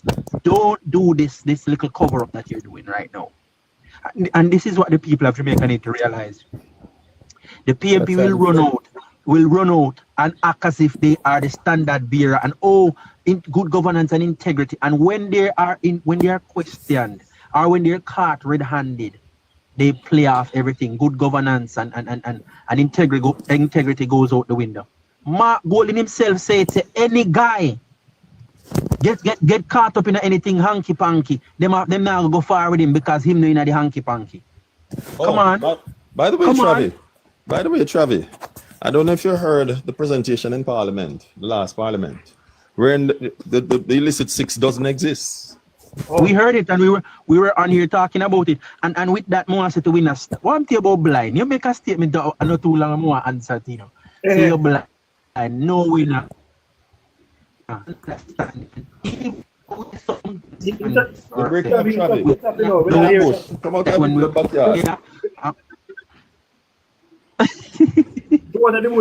the garage, lad. No, we just pull up in the house in the garage. Oh. No, but when we want to say winner, I say that again, but maybe me blind. I gotta get off. But But Chuck, before we move on. Hold on, the winner. Winner, hold on. I want to say this to you. I mean, I also want to hear what Chuck say. When you pull up on your phone, your wife automatically connect, you know, Chuck. Yeah, exactly. So somebody else had me there. Somebody else had me there. Ah, Jesus. Chuck, tomorrow Sunday, no, man, they lock you out of church, you know. Chuck, man, they lock you out of church, you know. No do that. They lock you out of church. But we not don't say it, maybe you're blind or whatever. We have a level of understanding, and when we reason these things together, we go through it. It don't make sense. So when we see the evidence, don't second guess yourself. No, man, no, that was evidence. meant to be a joke. That was meant to be a joke. That was meant to be a joke. Good. What I want to say, though, my personal input on the increase, I think it would be very irresponsible of the government to even contemplate moving the PAYE scale at this moment. I think whatever the government is going to give back is supposed to cover a wider cross section of the society. It can touch everybody, especially those who are feeling it more, right? The lower class, because we already have. What somebody negative feedback. Somebody background have some nice. No, we're not nice. We need to look at the population in terms of who is in the working force and the engineer. Who is in the working Whichever way it force. got cost, do you know? It got cost. Hold on, that is actually benefiting now from the PAYE. The PAYE persons them have already gotten, I think, would have gotten a significant amount of increase, whether they are in public sector or they're saving from the PAYE. What we need to do now is those persons who are on the other side of the scale, Chuck, persons who are not making that amount of money, we need to put in initiative that is going to target them specifically for this election. They need to feel the type of goodness that those persons are in the middle class that are feeling as well. So it would be very, I don't think about people earning above minimum wage or those kind of but winner, it's not gonna happen. And guys, here's why, in my very strong opinion, it's not going to happen. That threshold is going to remain in place. Remember, we're building we're building more hospitals, which means we're expanding the workforce in the public sector. See? We are bringing on so many other things, which means the wage burden would have been expanded. If we're not expanding our economy as fast as we're expanding the wage burden on the economy, you see what Keith Duncan is saying? I don't care where his political allegiance lies. Even if we see the truth, we have to acknowledge it. We cannot be spending more than we're making. We're in for a downfall if we do that. Yeah. I know, Lashik, I was expanding that any further is not going to work because we already have so many things on the agenda. We're developing the country in terms of infrastructure, the housing programs that we got going. Go ahead, Chuck. One thing that the Prime Minister has been consistent on from 2016 until now is that anything we promise and we are going to deliver, have to create the economic space to do it. Yes. That is one thing that he has been consistent on. The economy have to grow so we can fix a road. With no mention of borrowing or new taxes, you know. Exactly. Consistent on that. We have to see where the money will come from. We have to see where the money will come from before we make a promise. So I believe when it comes to this election, it won't be having a run with it. Sort of campaign. No. And Travis, if you can remember, Travis, would have discussed this before and lies, you know, and would have said that 2.5, even 2.5 million would have been quite a stretch, right? So that is why I was just waiting on you to finish before Joshua come in to say to you that there is no way I could have $3 million in mind. But anyway, I don't know. We have a lot of new developments since moving from 1.6 now. Yeah, because what we have now, we have a lot of new developments since the Trump has become the president of United States. A lot of uncertainty that would have presented themselves, right? And we have to take those into consideration, and maybe that is why Favor, when I asked the question, she was very careful as to not to give a definitive answer about it, you know. But we'll see what happens. Hold on, guys. May I come in on this one? Anyway, now come to you next. Vincent Rodriguez, you'll be near a minute, not a sound. Vincent, you unmute. All right, go on, genuine one. You're not hearing from Vincent. Genuine one, come in. I for one appreciate the concern and I understand the concern.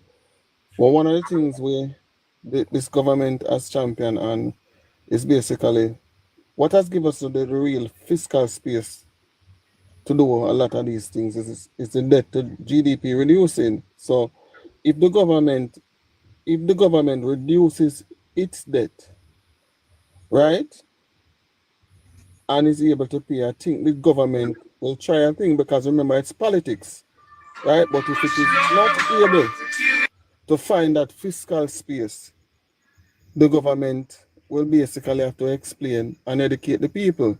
So I do not think the government is not thinking or not entertaining it.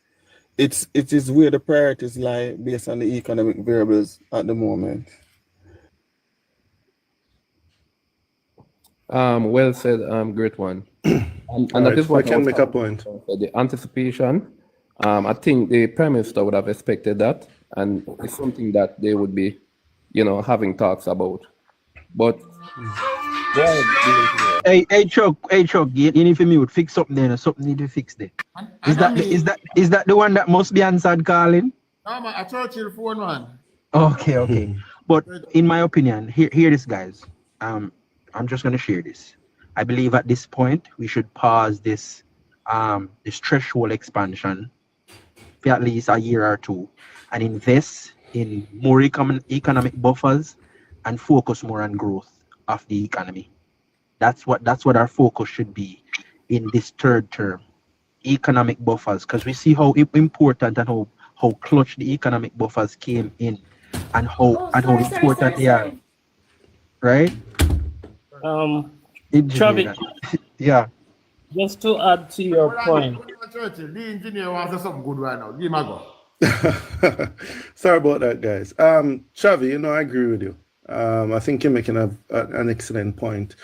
I think the government invested a whole lot of money last year in terms of increasing the wage bill and granting a substantial increase to public sector workers.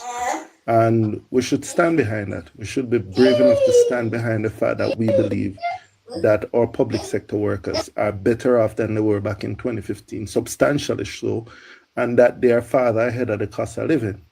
And so I think that we should focus on a couple of other things. Number one, I think that we should increase the minimum wage. That doesn't come as a direct expense to the government. And I think we need to be keeping our eye on that end of the spectrum, both from a political side, but also just from the side of protecting those who are most vulnerable. I think that is very, very important. Secondly, I think, and this might sound controversial because I know there's a lot of discussion about space, fiscal space. I think some look should be given to the PATH program. Again, that's a very vulnerable group. And I think between minimum wage earners and PATH, those who are on PATH, I think that is where the focus should be in terms of looking to provide relief. But then outside of that, I think that we should be looking at a couple of other projects. I think we should be investing heavily in agriculture. There's a lot of talk about the storage and in terms of irrigation. But maybe a serious consideration should really be given to creating some sort of a revolving loan scheme for farmers. I mean, we have it for students who want to invest in university or tertiary level education. The engineer. I don't want to cut off your chain of thought, but there is a loan scheme for farmers specifically. Substantial. Well, farmers still complain that it's not substantial.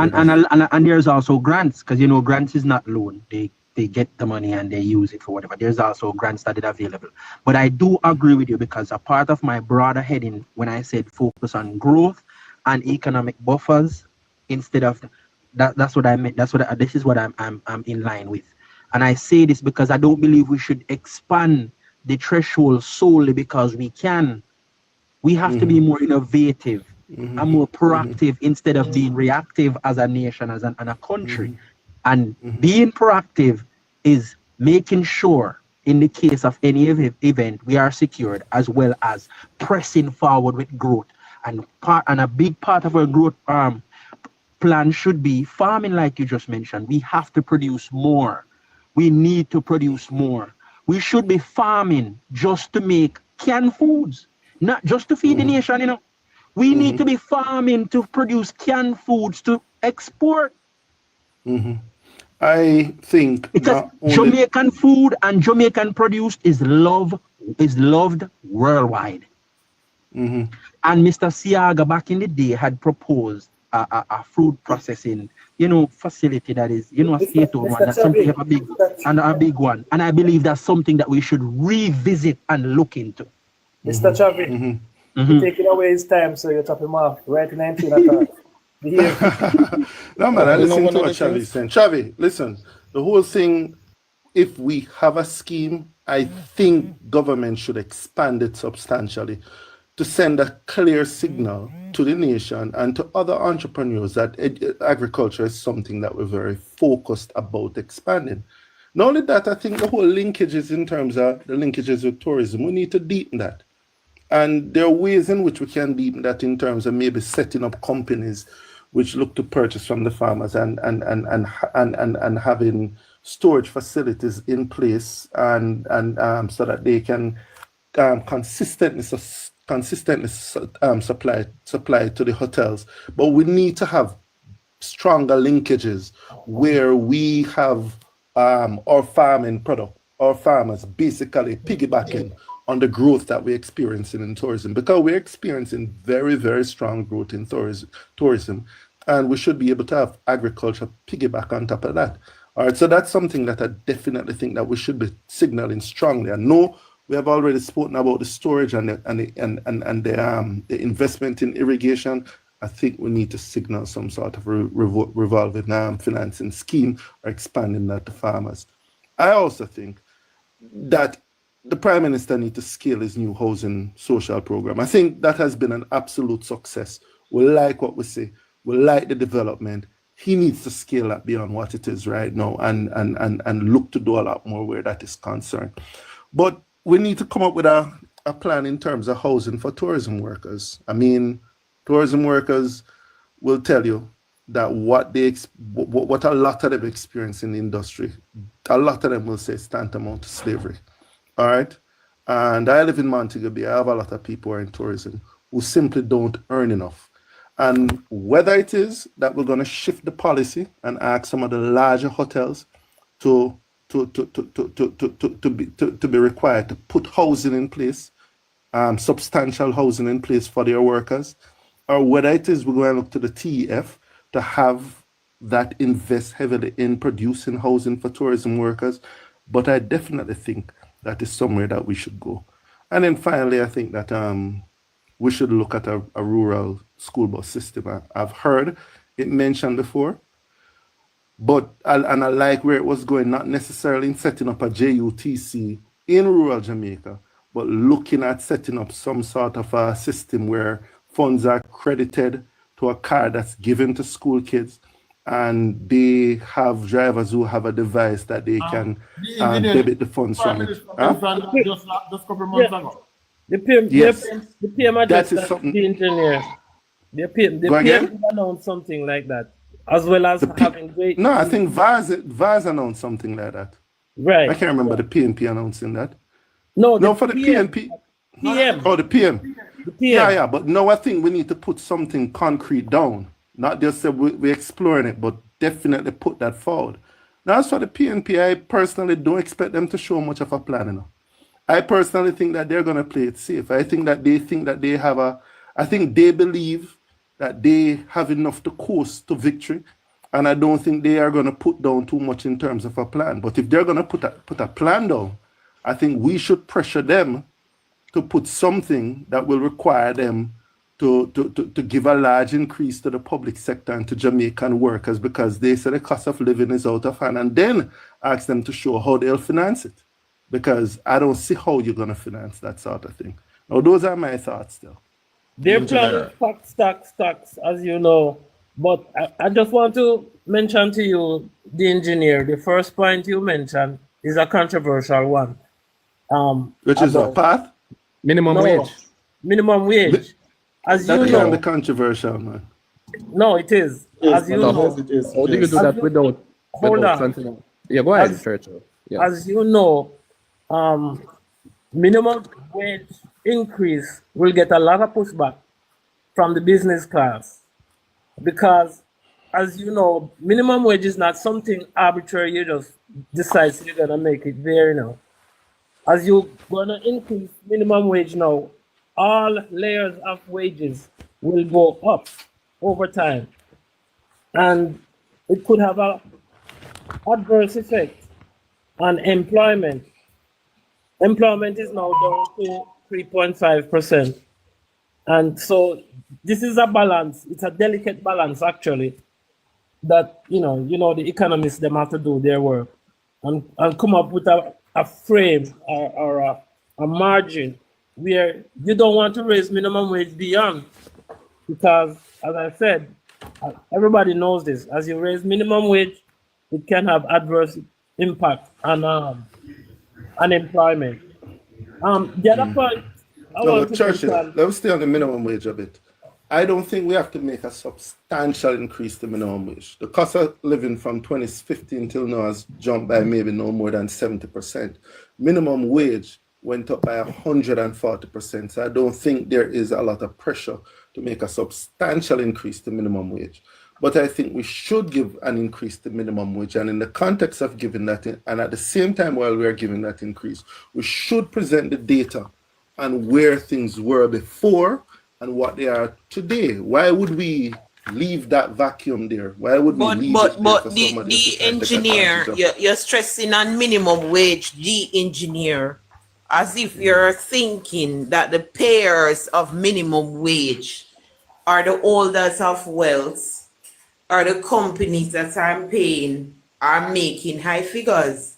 That's right. The payers of minimum wage are actually middle class individuals, as well as very small, I mean about micro small business owners. They are the payers of minimum wage. Correct. Now, these same micro persons that only keep talking about that needs help from the government and needs to be protected, they are the one that you are now forcing to pay high minimum wage. The micro business owners are the payers of minimum wage. For instance, a farmer who employs an individual to assist him in the field will be paying $15,000 per week. Now you're telling this farmer to now look and paying $20,000 per week. He is more likely. Wait. I never put a figure on it. 15 No, to 20, I am putting a figure. That's a 30-something% increase on minimum wage, and I didn't suggest I that. am putting in a figure. All right, let us take away the figure. Maybe now that we're putting it layman terms, it's hitting to home. You are telling a farmer who is employing an individual to assist him in his field $15,000 per week to now decide to pay this or these, because they tend to have more than one help, paying more than $15,000 per week. Now he's going to look at it and decide, do we still need all three hands, or he can just work with two and increase the money? Because that you're now forced. And I keep saying, we do not have, no care how we want to put it or not, we do not have a lot of Jamaicans being employed or being paid minimum wage. and the individuals that are in fact being paid minimum wage are being paid by middle income earners, and these income earners are the ones that are maybe in the public sector or employed by a high paying company who will then turn around and hire someone to perhaps iron per week or do some cleaning per week or do some babysitting for them. These are the individuals that are now being asked to pay more for minimum wage. And not the Chinese man. It's not the Chinese man. And it's not the Indians. Renzi, I want to expand on that thought a bit. Renz girl, I think you're hitting a really strong point, 100%. And I thought long and hard over this, but I think we need to watch what's happening. The government has been simply amazing in dropping minimum wage. And if you notice, I mean, PNP are clearly vexed about it, bad mind about it. If you notice, the conversation has now switched, and the conversation has switched at all levels. You hear even the news, the Gleaner, let's call it out, the Gleaner and RGR and KLS, all of them now is trying to switch the conversation. Even you'll hear it on Dan Jackson Miller's program. Oh, but yes, more people are employed. But are they earning enough? And that is where the conversation is. But what is it? But let us be careful with that statement. Are they earning enough? No. I know. The engineer. I know. And I think, and I'm just putting my opinion, that I would take the political gamble. I know there will chances are be a blowback. And the minimum wage at 3.5% might end up jumping to 4.2% or whatever on the back of an increase to the minimum wage. But even at 4.2%, that is still a record low in terms of minimum wage. And at least you can indicate. No, but that is what I am saying. And that's why, hold on there, we're on the Joshua. I want to make a quick point. One of the main reasons I say 20,000, even though you did not put a figure, one of the main reasons I personally put $20,000. And by the way, I was thinking 17. And by the way, I was thinking, just you listen, think I was it's thinking 17, 18,000. but the consensus is by these individuals fighting minimum wage at 15, or that it should be at 20,000 minimum. No, we're not going to run with that. No, one moment, which is why I say. And if we even carry to 17, you're going to hear a next set complete. It's too much. Beg your minute. Yeah, man, Joshua. I'm going to be putting people out of jobs. The engineer, 1 minute. 1 minute, the engineer. And Joshua, I would love to go after you. I came up here specifically to address some points that the engineer said, and I don't want to forget them. Right. If you guys, the engineer, I have no doubt that one moment. I have no doubt Go ahead, Joshua. I have no doubt that your mind and your intentions are in the right places. However, I think that they are limited in their scope of thought. And the reason I said that, outside of what Ren said about persons employing persons within their homes, the gardeners, etc., I think we also have to look at the business people, the small business owner, who now has to be looking at forking out approximately increasing his salary bill by 20%, because what you just mentioned was a 20% increase, right? And it has to come from somewhere. Now, in order for it to come from somewhere, he can't decide to absorb it, because what it means is that his profit margin is going to be less than it was before, and his bills are not going down. His light bill probably marginally increase as business growth, staff, right, as fuel price increase, and then other things that we have to look at, the price to clean the place, so chemical prices have to increase and all of those things. He's traveling because at the pump, his gas bill is now gone up and all of those things. Then he's purchasing goods now to restock his business, and marginal increase. By the time he's finished, he's close to 40%, well, not close to 40, but probably up to 30% increase in terms of his overall recurrent expenditure, right? And this is a 30% on top of what existed before, which we don't know what it is. So in order to absolve himself of absorbing that, what he now has to think of, okay, how do I continue to remain in business He now has to pass it on to the consumer. And guess what? The same consumer who work with another business who just get the minimum increase now is going pay to more be for goods. right now has to be paying more for goods, and those same minimum wage earners who just got an increase is now paying more for goods. And I'm sure that this business owner is not going to increase it by the mere minimum 20%. He's going to say, all right, 25% just to give myself a little buffer. And so that consumer now is going to be paying more than they would have paid had they not gotten that increase. So, I mean, I believe that your intentions are good, but we have to look at ripple effects of our action. Joshua, number one.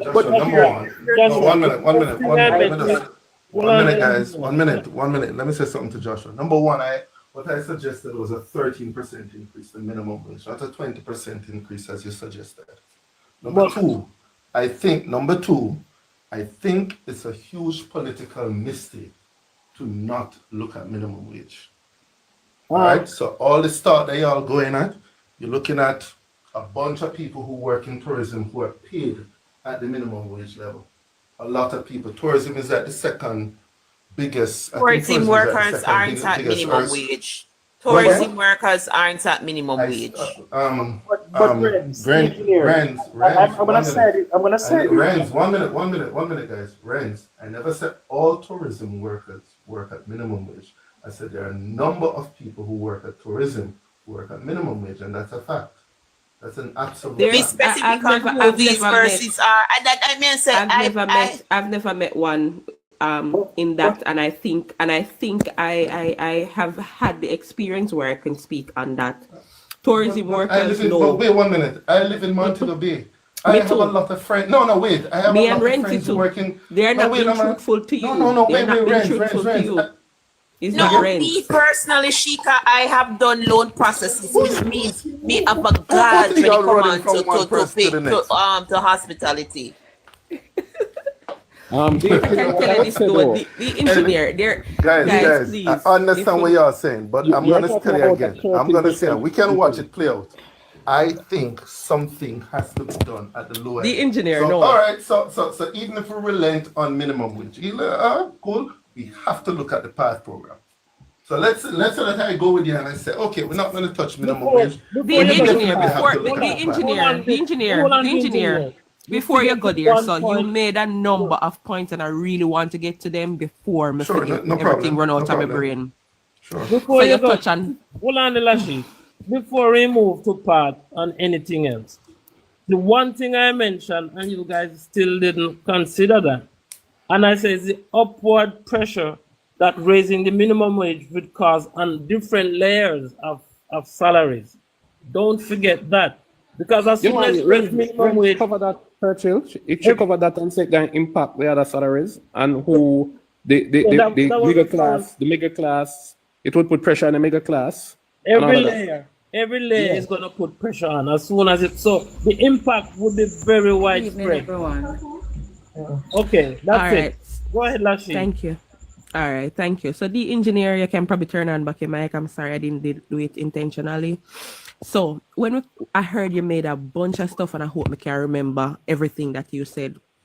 So for sure, one of the problems that Jamaican have is knowing and accessing the benefits. There is so much being done in agriculture, right? There's a lot, extremely a lot. And you see, sometimes context is very important.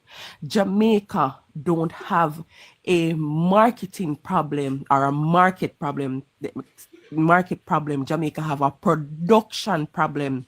They are, and I heard this from Minister Hill, there are many countries who want Jamaican products, but guess what? We cannot meet the demand and they cannot make the commitment.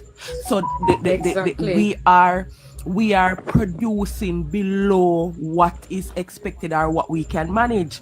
And when you say we need to make more linkages, if Jamaicans can't facilitate the hotels, how you think we are gonna manage to go outside of our country? Right?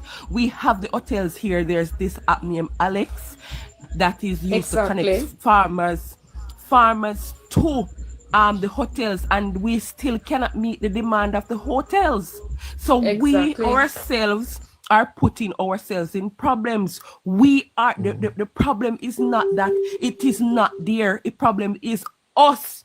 We are just a low producing country, right? But And Quebec that is is affected it. by the payment cycle But somewhat, Lashika, Lashika. 1 minute. Let No, me no, respond to no. Lashika. Yes. Lashika, hear me. I made 2 suggestions regarding agriculture. I said, number 1, I'm suggesting an expansion of extending loans to farmers. Now, And I'm those getting no, there. give me a finish. I heard you, and I'm getting there. Those That is loans, already I'm there, sir. That expecting is already there. I'm expecting farmers to invest in mechanizing their farms and increasing the productivity of their farms. So That's hold where I'm on, heading engineer. What That I is in think the is works, happening sir. now. Hold on, That Lucky. is What in I the think works. is happening now is that farming is rebranding, because one time gone, farming was considered as a poor man thing, right? Farming was considered as the uneducated, right? So because of that, most of the farmers, them, well, me don't even say most, but from, a majority, I don't want to Let's say a lot talk of them. without a lot. A lot of them are uneducated, so they will just stick. And again, I've always heard Chuck say this. Oftentimes, we don't take our businesses as business; we take them as a hustle. So when it comes on to farming, Wait, fisheries, guys. No, wait, slow down. I don't understand what it's talk about a hustle. Farming moved from producing 550,000 metric tons I guess back in you're missing what I am 2015. saying. No. Wait 1 minute. There's substantial growth happening in farming. And this is and why in I'm saying agriculture. you notice what I said, there's a rebranding happening. That is why I said there's a rebranding happening. So if you see the expansion, if you see the expansion, wait a man. I just want you to answer this. If you recognize that we have expanded significantly in agriculture over the last 9 years, and my suggestion is about increased mechanization that can further increase that productivity, that can then look to increase our capacity to supply the hotels even more. What is the thing that you're saying that I'm missing? And this is what I am saying to you. There's a rebranding going on, and with the rebranding, we're seeing the expanding of the agriculture sector, right? And when I said a rebranding to the point where they now have insurance, and a lot of farmers have not taken up that insurance. You know why? Because a lot of time we don't believe in a lot of things. We are so cultured. But this is why I am saying there's a rebranding going on, and there's so much happening in farm road and in agriculture. Another thing that we tend to don't pay attention to is farm roads, where people can get to carry out them produce, and those farm roads are currently being rehabilitated. Some of them no road never did it was just a track. So these are the things that are happening in farming. The other day when Hurricane Beryl came, Educate him, sister. Educate him. there was a lot being done for fisheries. Even the other day, Missy Bobby, I give away some check to help the fishermen them. But a lot of people are not capitalizing on the benefits that are available. They were getting fishing gears. The engineer, I think I know where Lashika is going. It requires I still don't understand what Lashika. 1 minute, Lashika. You think I'm criticizing? No, Lashika. It sounds as if you believe that I am criticizing the work. I am not. I've been one of the biggest person talking about the growth that we have seen in agriculture. Sir, you don't know. What I hear Lashika saying, it requires more than just the government initiative, right? It requires a willingness on the part of the farmers to adapt. Of the people, that is exactly what I am saying. I am not saying you're criticizing the government, but I am saying to you, not the government that's not pushing out, it's the people. Because you have to go as fast as the people are willing to adapt to go. Because you have some farmers they are old-fashioned, and they are not going to adopt new methods of technology, right? They are going to stick to the old way of farming. One quick second for a pause there, please. Pause for one. The Jamaica Urban Transit Company will, on February the 3rd, start Route 52B Cassiton Garden is in St. Mary to halfway tree. You're late, man. If he late. And another thing. Yeah, Chuck, it's not late. Another thing, the Foresight. engineer. Let it come back again. No, 1 minute. Foresight. Let we come back Engineer, again. you need to follow GIS program. Let we come back guys, again. I think you all no, totally I'm not misunderstanding certain things. No, yes, you are. I'm not. No, you're misunderstanding. I am just saying. I am no, talking. I am not. No, wait. No, but I am not. Sheikha, I am just give me a saying chance. to you. But give me a chance. But give me a chance to make my point. But I've you listened speak to you already, and I'm just saying, allow me before I forget. To you. Let me respond to that particular thing that you're saying. I am talking about the next steps in agriculture. We have done good work. Absolutely, we have done great work. But I am talking about the next step going forward in agriculture. And I'm saying it is us, the people, who have to go for the benefits that are available. No, it is being pushed out there. And we need to, the farmers need to increase their stock so they can be able to connect. I think there are 4 clear things that we can do better. I think we can do more in terms of storage. I think we can do more in terms of irrigation. I agree with the storage. Definitely can. No, I definitely think we can do more in terms of financing, and I think we can do more in terms of mechanization. But have you been listening to your agriculture minister, sir? Can I get a second? Just give me a second. Now, our problems lie in water distribution across Jamaica where arable lands are. And our government is fully committed. For 50 years, we've been talking about the Pedro Plains and how this can rapidly expand our production process. It was in 2022 the government allocated millions of Jamaican dollars, and we have finally completed the environmental and social impact assessment done by NEPA and the Pedro Plains, and moves are being made. Now we have the government to date has increased the expansion of onion production by over 300%, right? So we see where the moves are being made by the government. Remember, guys, it takes cash to care. You know? We can have all of these beautiful ideas, but if you don't have cash to take care of business, you can't take care of. We know what the problems are. We know what the solutions are, but it takes cash. It takes manpower and it takes commitment to get these things done. And DJ, if we follow JIS, if we follow the government chap, it is there for every Jamaican to see, you know. And I follow them all.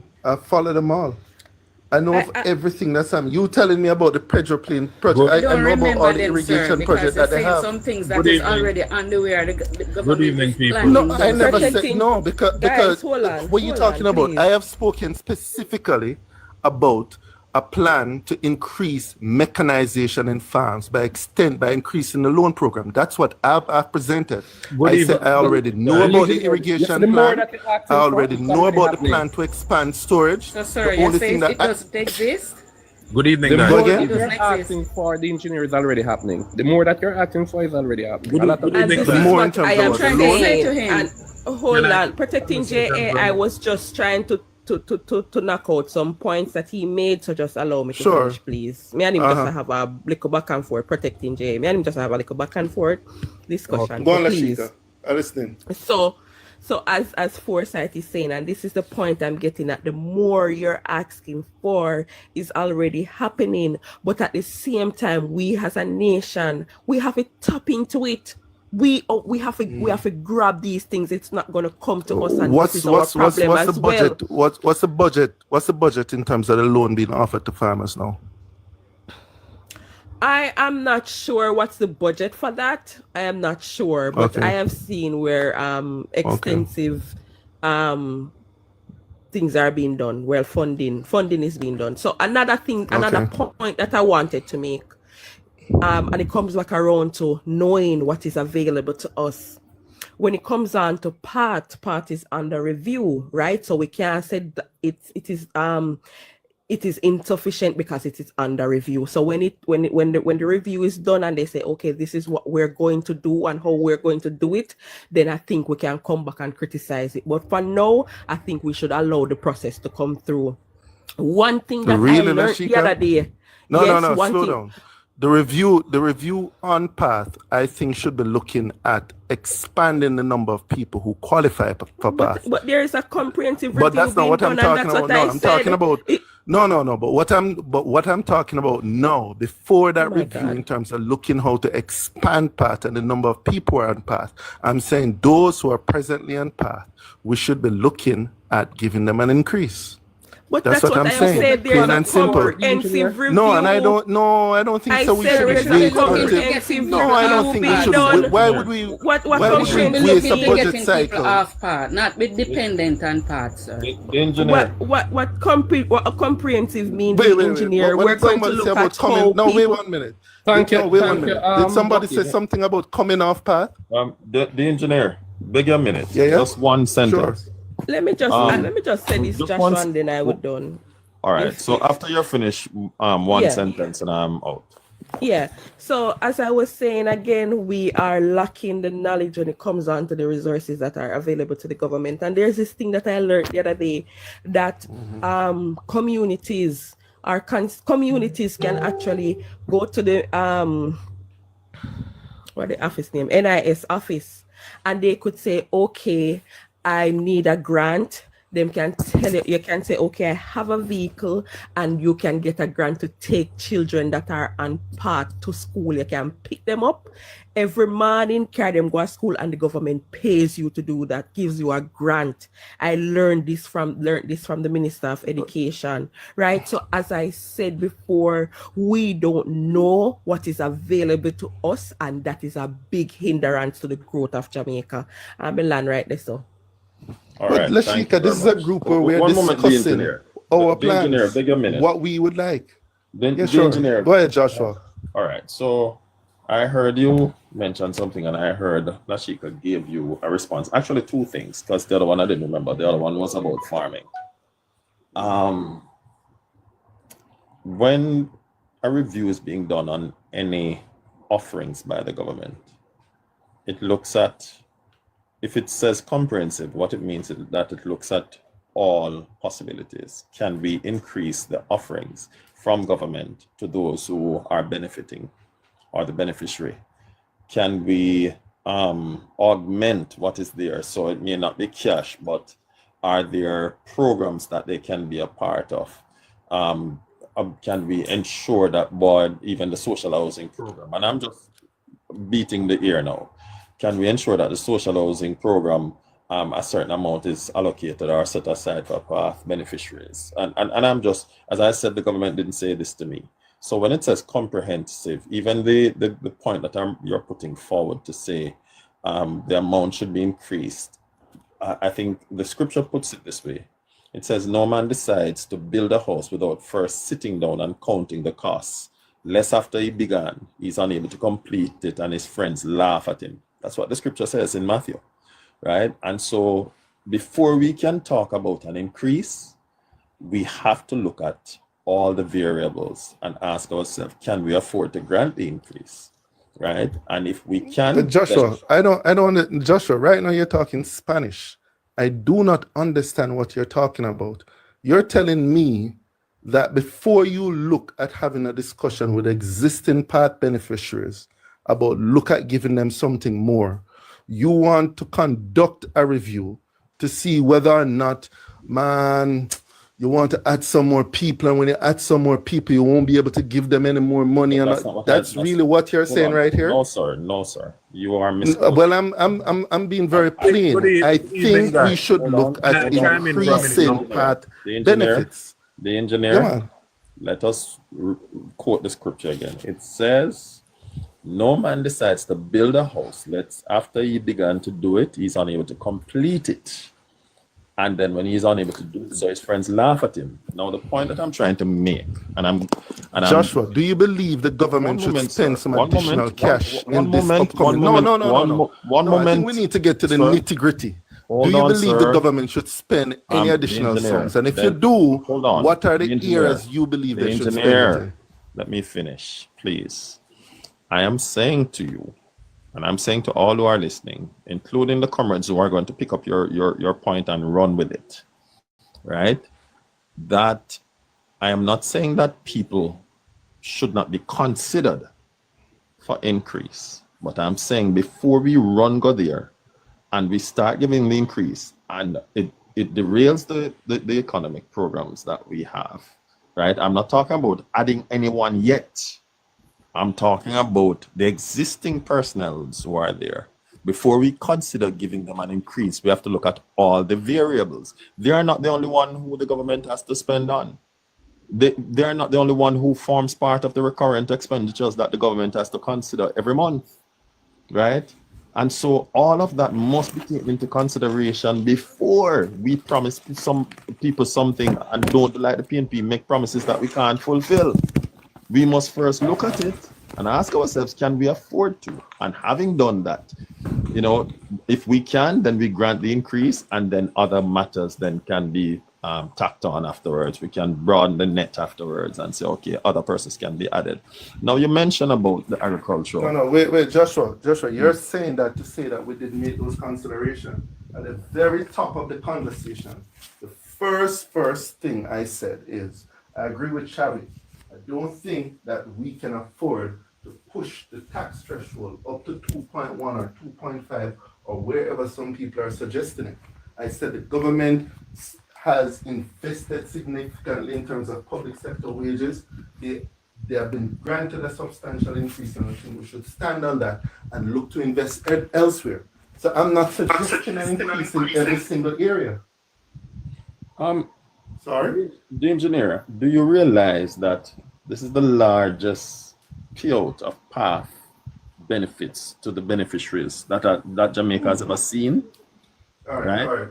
And all not right, Joshua, hold on. Let's try this. Hold on. No, not just the PATH beneficiaries, sir. Not just the PATH beneficiaries, let's try even this. the old age. I have given the old age Joshua, pension. Does hear me now?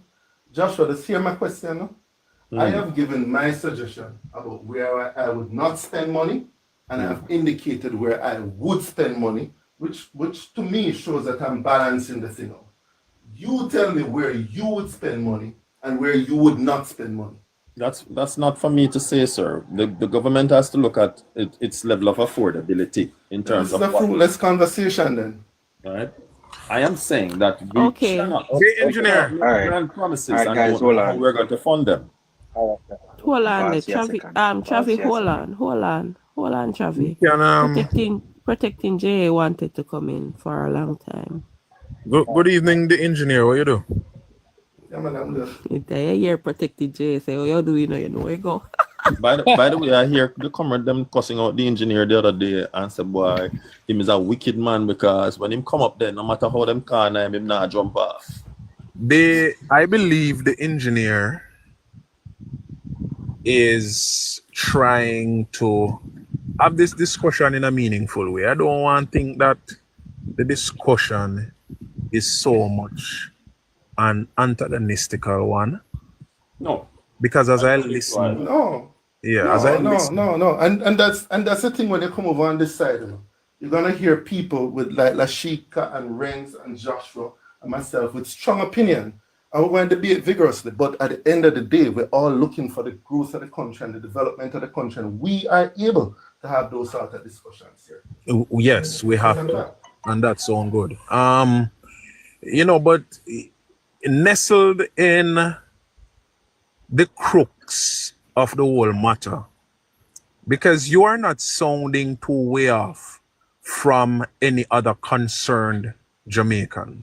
And when I say concerned Jamaican, I'm just talking about the regular person who really doesn't care about the political alignment of their lives. And so when the discussions are being had,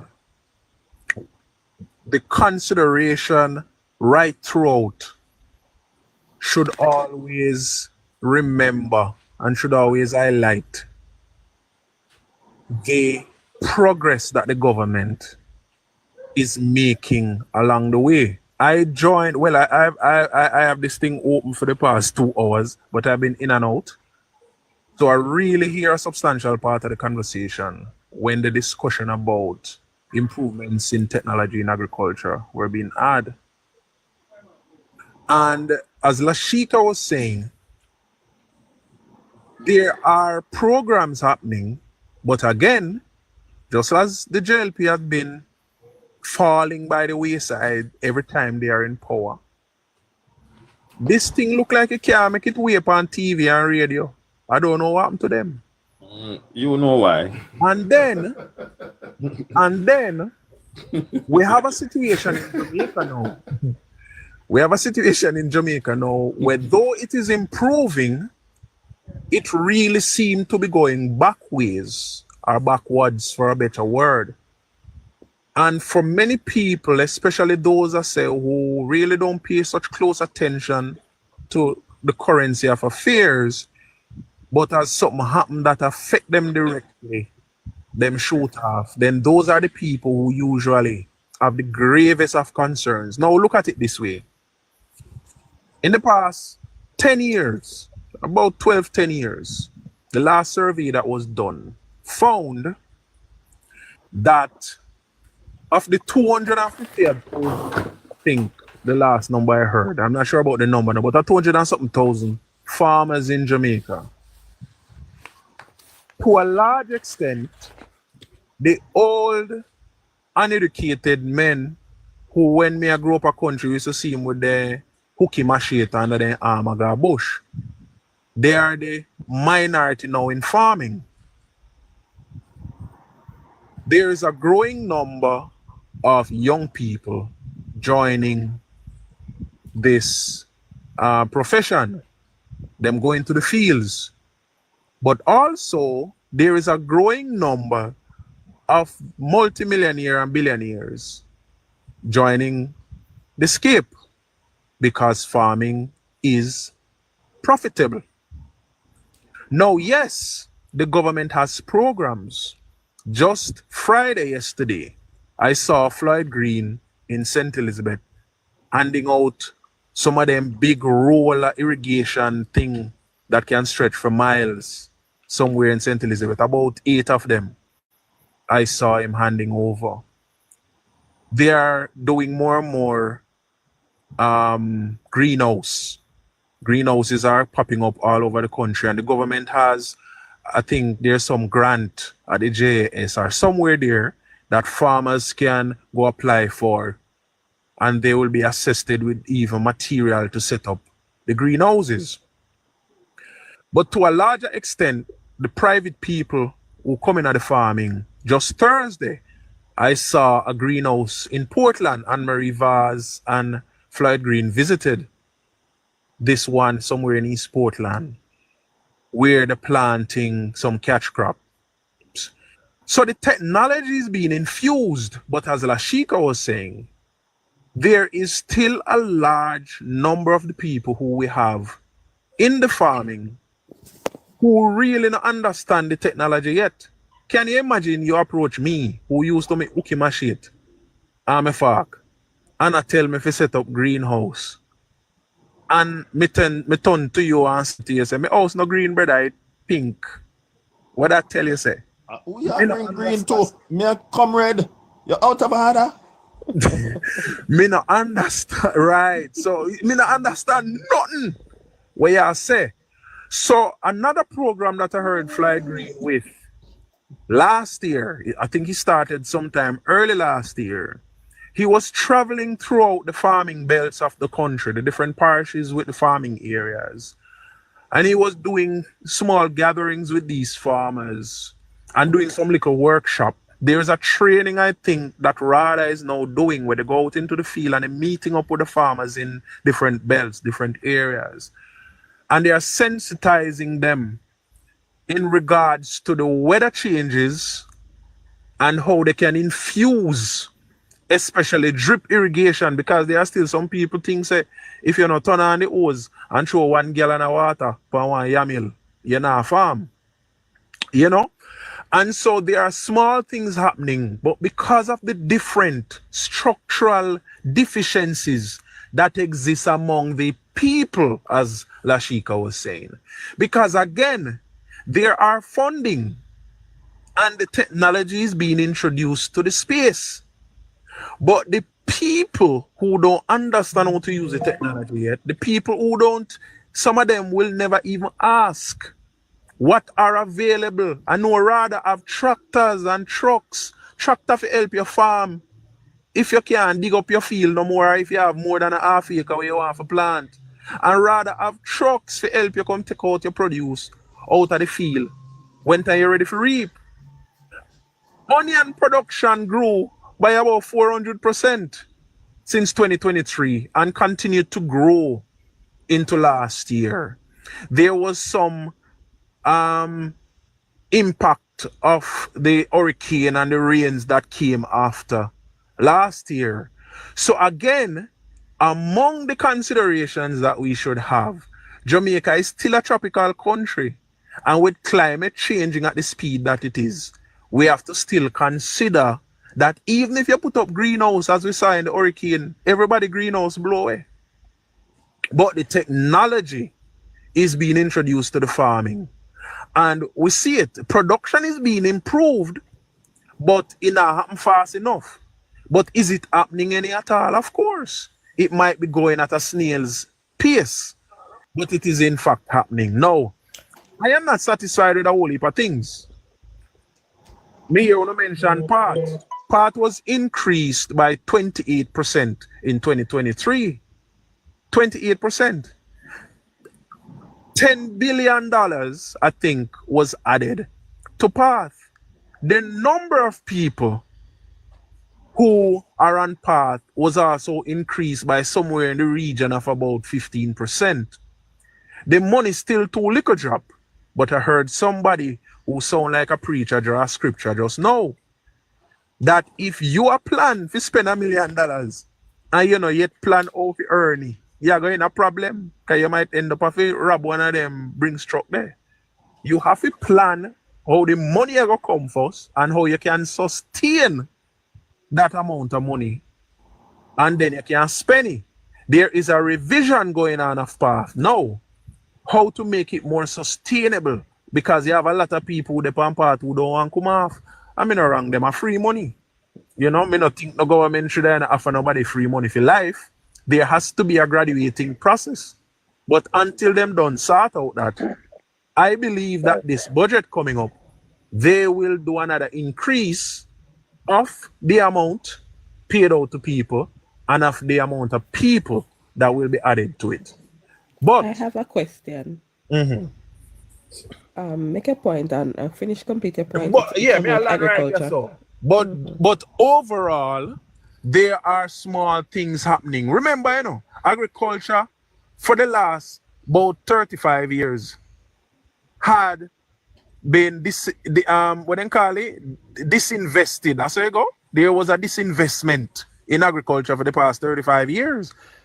I mean, not the past 35 years, but about 35 years up until the point about 4 or 5 years ago, when the Ministry of Agriculture's budget was increased to about 21 point something billion, and they decided that they're going to take a concerted effort and a real approach they're going to improve in agriculture. So if me wait for another 2-3 years, I'm going to see this great improvement, then me I go cost and me I go have concern.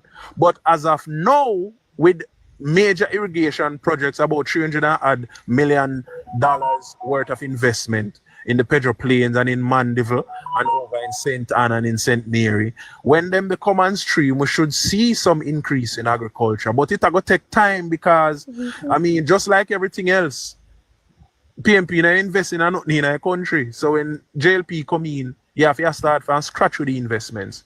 So I am looking forward to see these improvements materialize, including the technology in agriculture. Melandeso.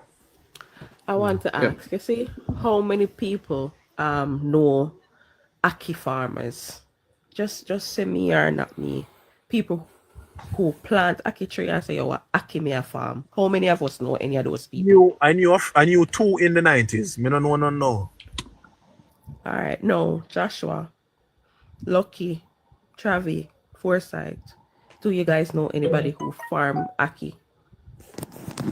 No, I don't know anybody who farm Aki. But Lashika, let me just say one thing before you continue on that point. Protecting Jay. Protecting Jay. I've heard it. I've seen it on GIS. I don't know anybody personally. I don't believe anybody here is of the view that, we wouldn't have to identify where the money is coming from before expecting the government to fund any promise that they would make, right? So, but what we have to understand is that this is an election here, right? And the government gonna have to find a way to come up with a budget, and would have been prepared as well, would have had to be having talks about it to see how they would create this fiscal space, right, to accommodate some of these promise or goodies that they are going to be offering to the electorate, right? So I don't think the conversation should be about whether the government needs to be able to find money to fund projects. We all know that. But the truth is, you can't take the politics out of the politics. Go ahead, Lashika. Let me say one Can you hear thing. me? If I can, Lashika, let me just make this comment before. Hold on.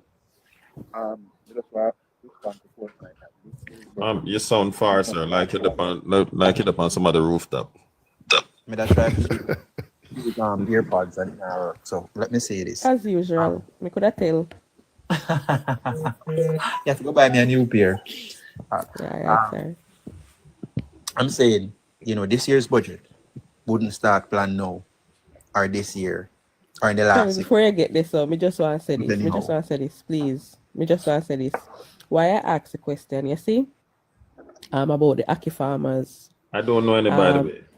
Exactly, right? Me don't know none either.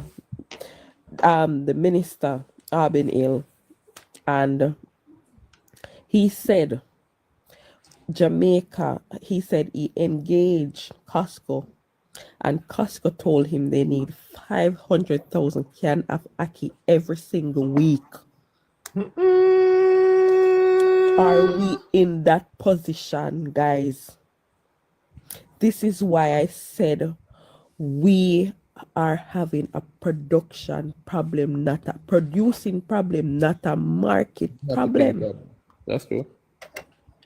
All right. So can I suggest two things in relation to that, though, Lashika? Mm-hmm. And one of them is a prevailing thought from probably about an hour ago. Perhaps we might need to look at cooperatives, right? We form farming cooperatives, and we travel right around the country, because whilst we may not have large Aki farms now, what we do have is a lot of houses, not just in the rural area, that have an Aki tree in the yard. I have a friend who lives in Spanish Town, Job's Lane. She has 3 Aki tree in her yard. Including me. Me have an Aki tree in my yard. Right. So Jamaicans love Aki that much. So we might have to say to them, here what happened. When your Aki tree start beer, we are come for them. Right? Or if we don't come directly to them, so that we don't cut out the middleman, we said to the middleman, the little man who normally buy the Aki from them, that listen me. When him buy the Aki, ask him to come and see this center and drop off your Aki. We pay you a little extra, right? So we take off everything off of you on one time, so none not spoiled, right? And then what we do, we encourage the person who have the Aki tree to plant back toward the seed, and we show them farming technique, how to get it to grow quickly. That's one. 2, I think it was the engineer in the crosstalk a while ago. If not, is between he and Lashika. That was talking about that the things are there, but how many persons know about it. Perhaps what we need to consider, and again, it's just a thought, is to have captains within geographic. Right, to have captains within geographic spaces, within the farming areas, and we say, okay, RADA goes out and they appoint captains, and we say, listen me, even if we have to give you a little extra. So whenever any new ideas come out, right, or any new offerings from the government that comes out, the captain's responsibility, first of all, it's RADA that is going to inform the captain, right, or whatever name we want to give them, and then their responsibility is to ensure that every single person gets it, and that captain is supposed to have a monthly meeting and give the minutes of the meeting to RADA. So at least the information goes out and it comes back in, and the shortfalls that exist will be known by RADA, and then it can be addressed by RADA. And so what we do, we get to address those issues as they come up. You know, this is I land right now. So those captains would what? say- Identify the backyard farmers, Joshua? Not just the backyard farmers, but I think it was JA a while ago that mentioned about something. Oh, all farmers. Right. Okay. I think protecting JA, that, or if not, then it's the other person. Don't remember his name. He's quite eloquent, and he called me a preacher. That mentioned a while ago that the things are there, but people are not aware of them. Right? And since the things are there and people are not aware of them, the captain's responsibility, the captain is like a liaison officer. So every time something new that comes up, even if you have to say it to the captain, we can't pay you, but the new offerings that come in, you are the first who's going to benefit from it. Right? We're going to give you a little extra out of it, but you have to work. Commission based? It's not commission. It's just to ensure that you sweeten the pot so that the information can go out, because the country ultimately is going to benefit from it. Now, let me just say this. I know some of you guys are like, oh, the engineer sound like he's criticizing the work in agriculture. And I'll tell you all that, I mean, Floyd Green is literally one of my favorite ministers. I've looked at and followed the work in agriculture. I've been impressed with what they're doing. And I personally think that agriculture has to be a linchpin for growth going forward, because that's where the discussion started. You know? We're looking at what we need to do. It started from a discussion that we can't simply go down the way of simply increasing the public sector wage bill, that we'll have to find ways in which we're going to grow the economy, which is what this government is very much about. And I went over into the area of agriculture. And I stand firmly when I say I recognize everything that Floyd Green has done. He has done a wonderful job. And I want more. And I think Green can do more. I think he has a capacity within. Zin? And what I've put out there is that we need to look at mechanizing these farms. That is the solution if we're looking to solve the problem of production. All right? That is what we need to be looking at when we're thinking about increasing our abilities to supply, what do you want to call it, Walmart or the hotels, or wherever. We have to be looking in the direction of technology. Go ahead, Right, Joshua. so I agree with you, the engineer, that we must consider increasing our capacity, right? Any economy that is going to be doing well, we must be multi-pronged in our approach, multifaceted in our offerings, right? However, one of the things that we must never lose sight of is how sustainable are my actions now. So I'm not saying that overall my actions will not be sustainable, but can I take on this now and keep it up? Or where I am right now is the best I can do until probably another 2 months from now, or probably about another year from now. So I look at it and I assess my situation. Then there's a thing known as the SWOT analysis, SWOT, where you look at the strengths, weaknesses, opportunities, and the threats. All of these factors must be considered before we determine, before we decide to move forward, right? So I am not trying to beat down your idea, I'm supporting you, but as in any good ideas, we must ensure that all factors are weighed and weighed properly. I understand that, but I've never seen our country in a better position to make an investment in agriculture like what I'm suggesting. And I'm not suggesting giving away money. I've suggested a revolving loan scheme in the same way that we have the student loan being a revolving loan scheme. I'm suggesting a revolving loan scheme. The same way that NHT is a type of revolving loan scheme, is the same way that I'm saying we should put a revolving loan scheme in place for the farmers. I like the idea that Letitia said. Right. Sorry. I like the thing that farmers should be looking at crop insurance, and that should be something that's deepened. Definitely, I agree with that. But let's bet on agriculture. I think that's one area that we need to bet on. And I'm not thinking about handing open out up money. something to you real quick. Let me open up something to you real quick. And I'm speaking as again from a place of experience. So one of the things that I think is hampering the agriculture industry is the fact that we are so vulnerable, right? The weather conditions just cause the agriculture sector to be in just this vulnerable space.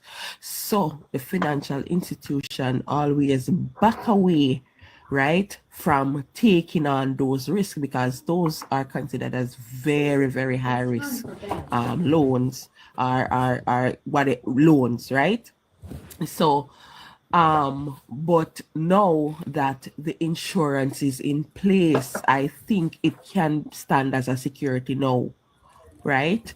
As you said, the engineer, we have to get people informed. We have to make people know, say, hey, this is kind of your security going forward, and the banks have to come on as well. The financial institutions, they have to join in, because a lot of what is hampering the society from moving forward is the financial institution are not leveraging their products, right, or the services to meet where the government is at.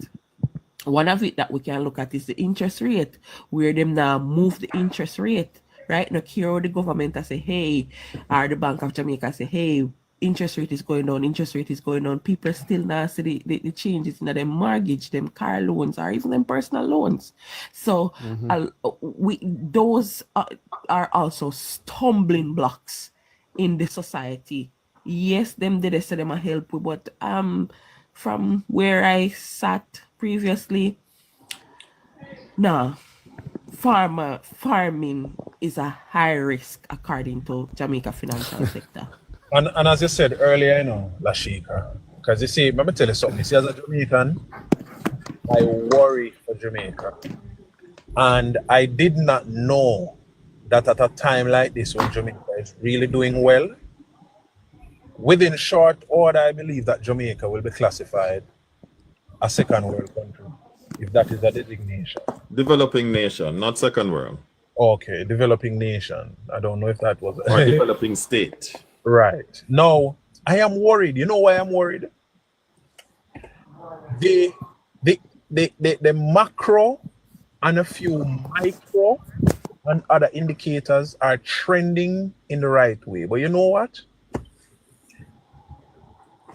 The systems in Jamaica are advancing and the people are being left behind. But here what? Here are the politics deal with this now. The politics on the other side, telling people that you're being left behind because the government now carry you along.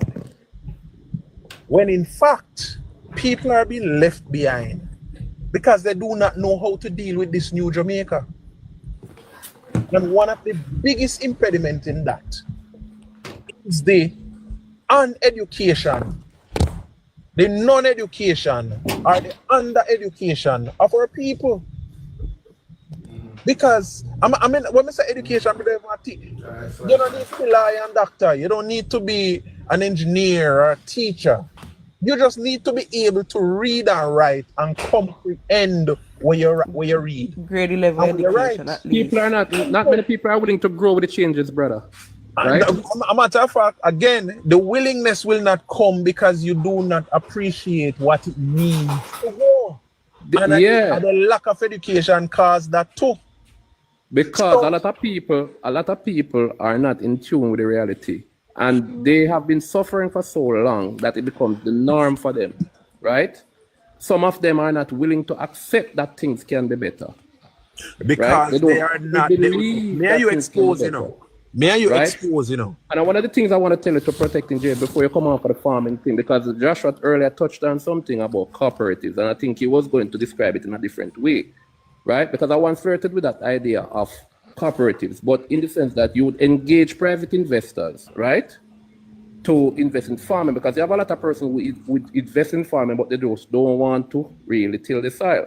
So what you would have these private investors would put up the cash, acquire the land, pay a farm manager, right?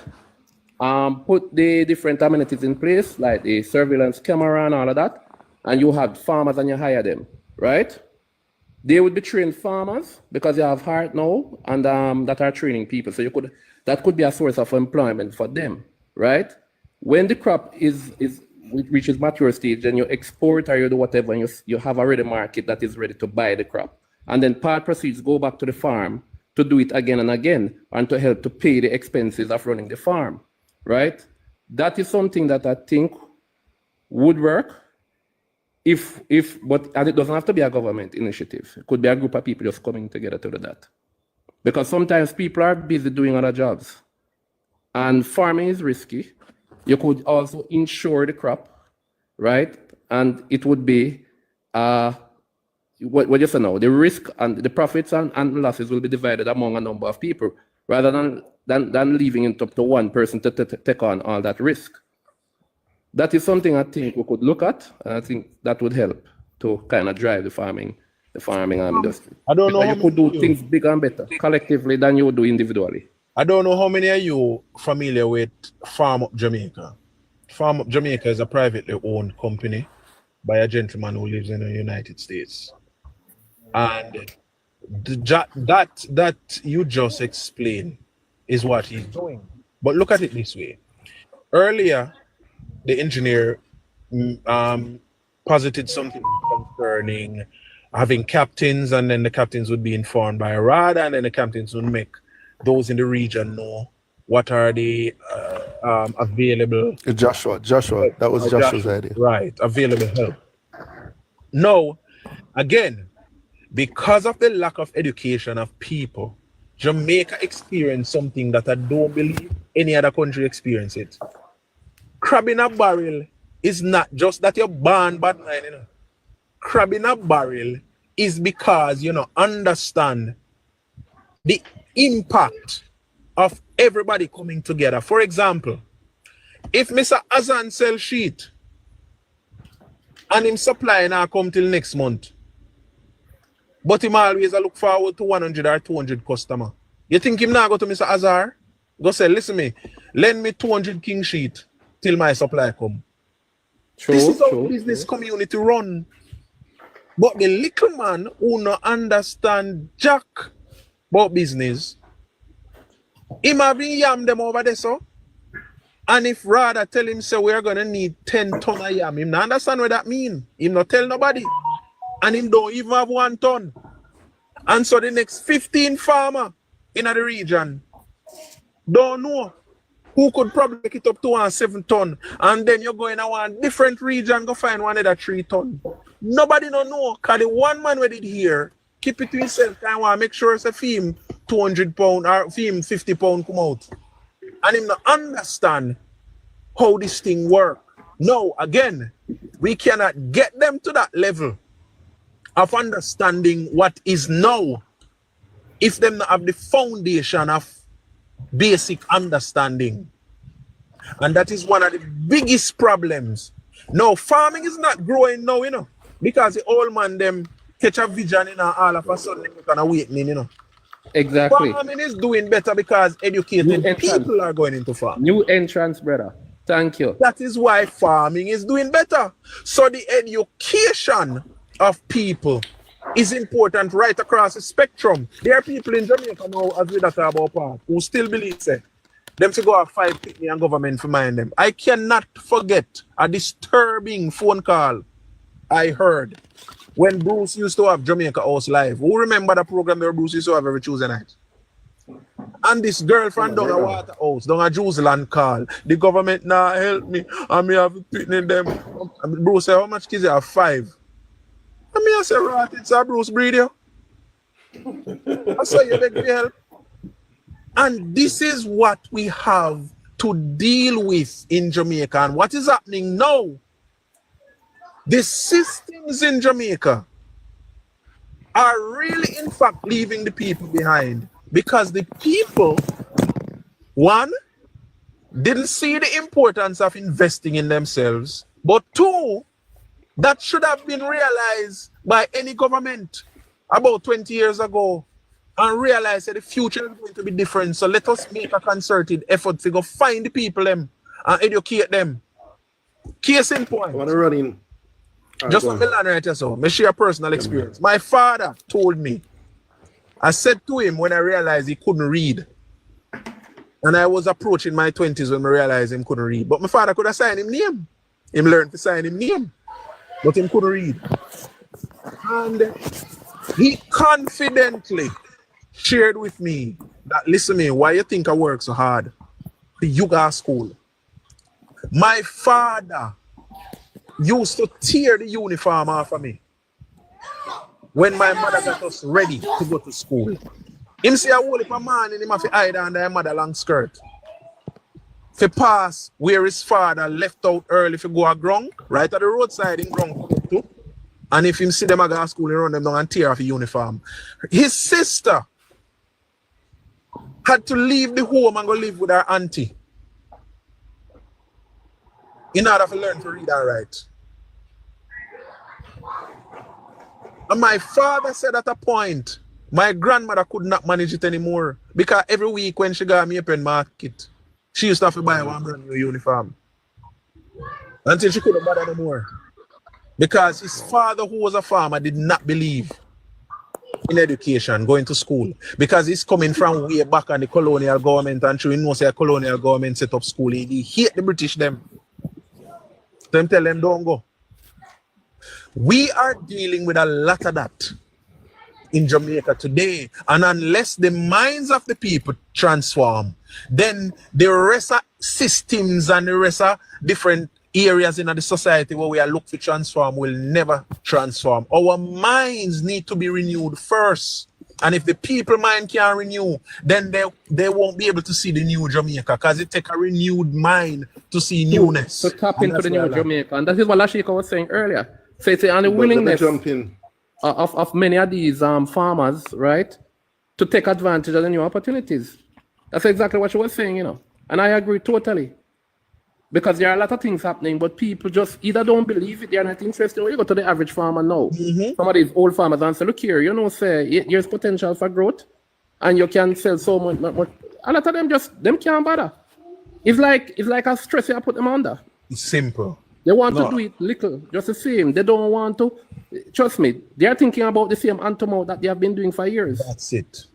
A pressure you put them under when you have to tell them about grow and get rich and make money. They understand it. Them contented with what let me lay in here. But go ahead. Let me lay in here. Because I like some of the points. I really like some of the points that Protecting J has sort of put out here. And that has been one of the biggest problems I've found with Jamaica over the years, especially for the 18 and something years of PNP run thing. It's almost like Jamaicans want to live on handouts and there's no belief in people. People don't believe in themselves to be able to get there. It's always like they're looking to government. Everywhere the answer is government, and that is not how it should be.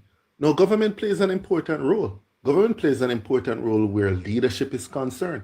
So we speak a lot about farmers who are backward in their thinking and they need to get with the program and thing. Government has to infuse that push towards changing them. That's definitely something that government has to take a leadership role in doing. But nonetheless, we have to create a Jamaica as well, where people start to believe in themselves. The way that people believe in themselves in terms of educating themselves to look to go up to the next level is the same way that we have to bring a group of farmers around who believe in expanding their farms and developing their farms and putting things on a different level. See, there are a lot of new people entering farming right now, you know. A lot of bright people entering farming, a lot of entrepreneurs who are now entering farming. But we need to infuse in them the belief that they can do it and they can look within themselves and they can look to expand themselves. And government plays a role where it's anchoring them and supporting them rather than government having to do it for them.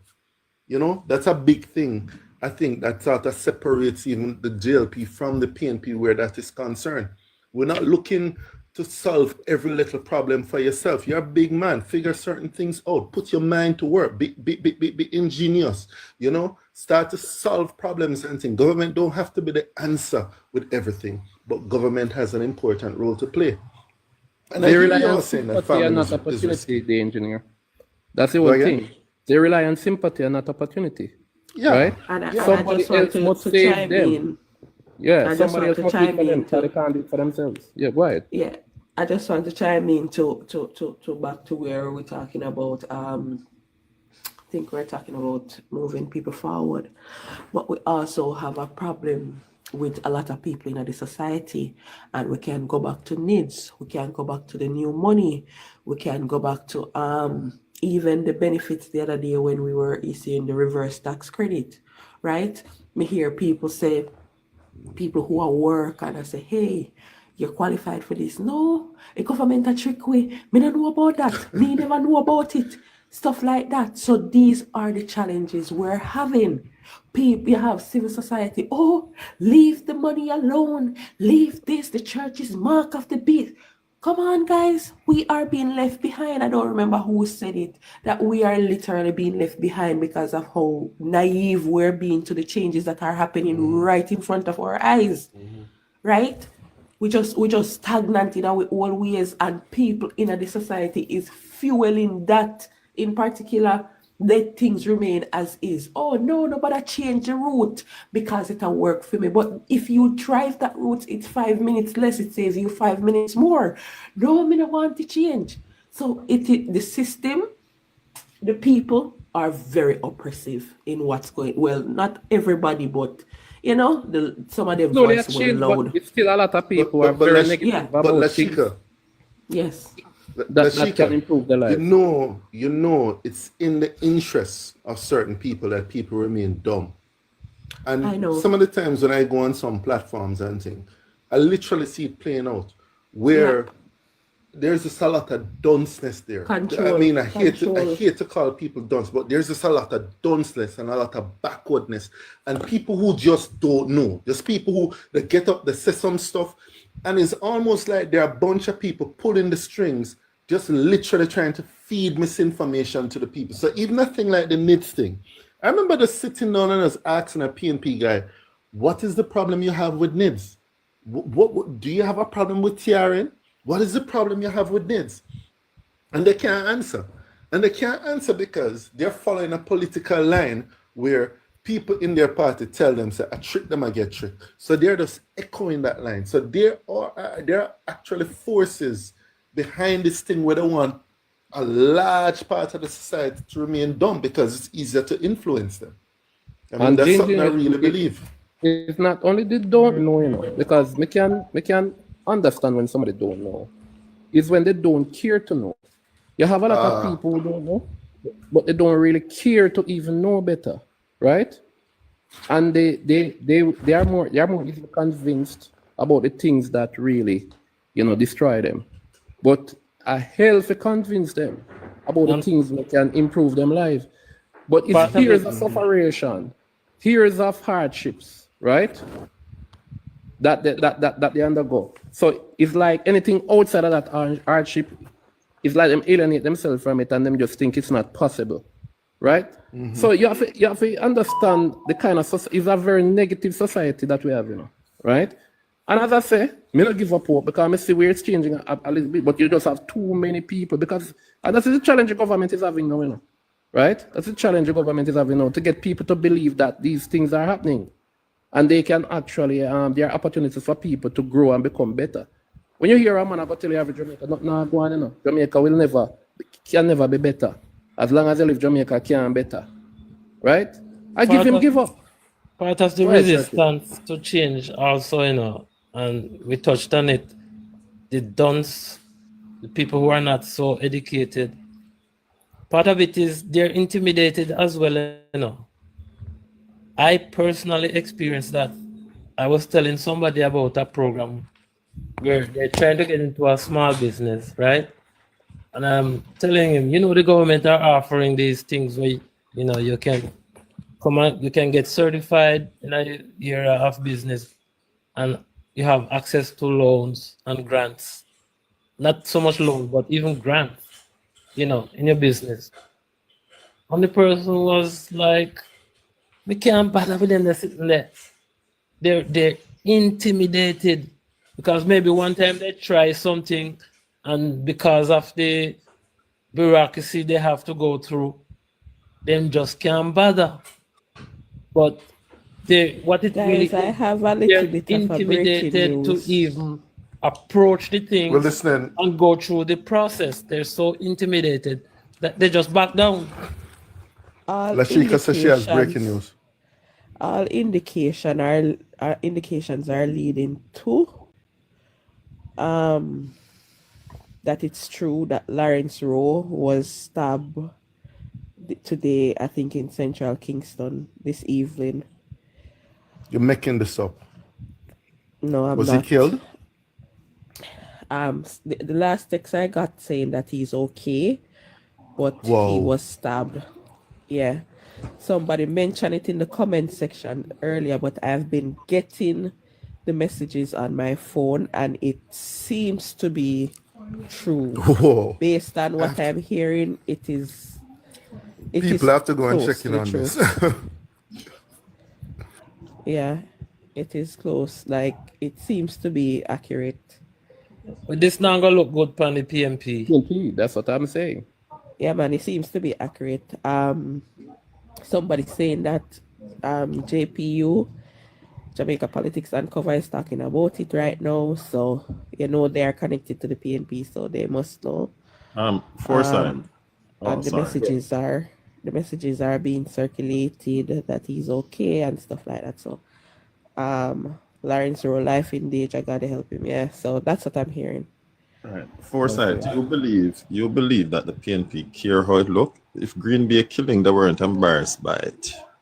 Right? And the two children down at St. Elizabeth what was unalive under the bed. Right? And Gold Street massacre and Eventide home is one little man who defected from the PNP. You think them going to be embarrassed about? Well, I just think it would be a political suicide for them. Come on. Listen, me, PNP has done worse than that. See, remember, one of their own, one little bit of blood got involved in that lady, Melissa Silveira.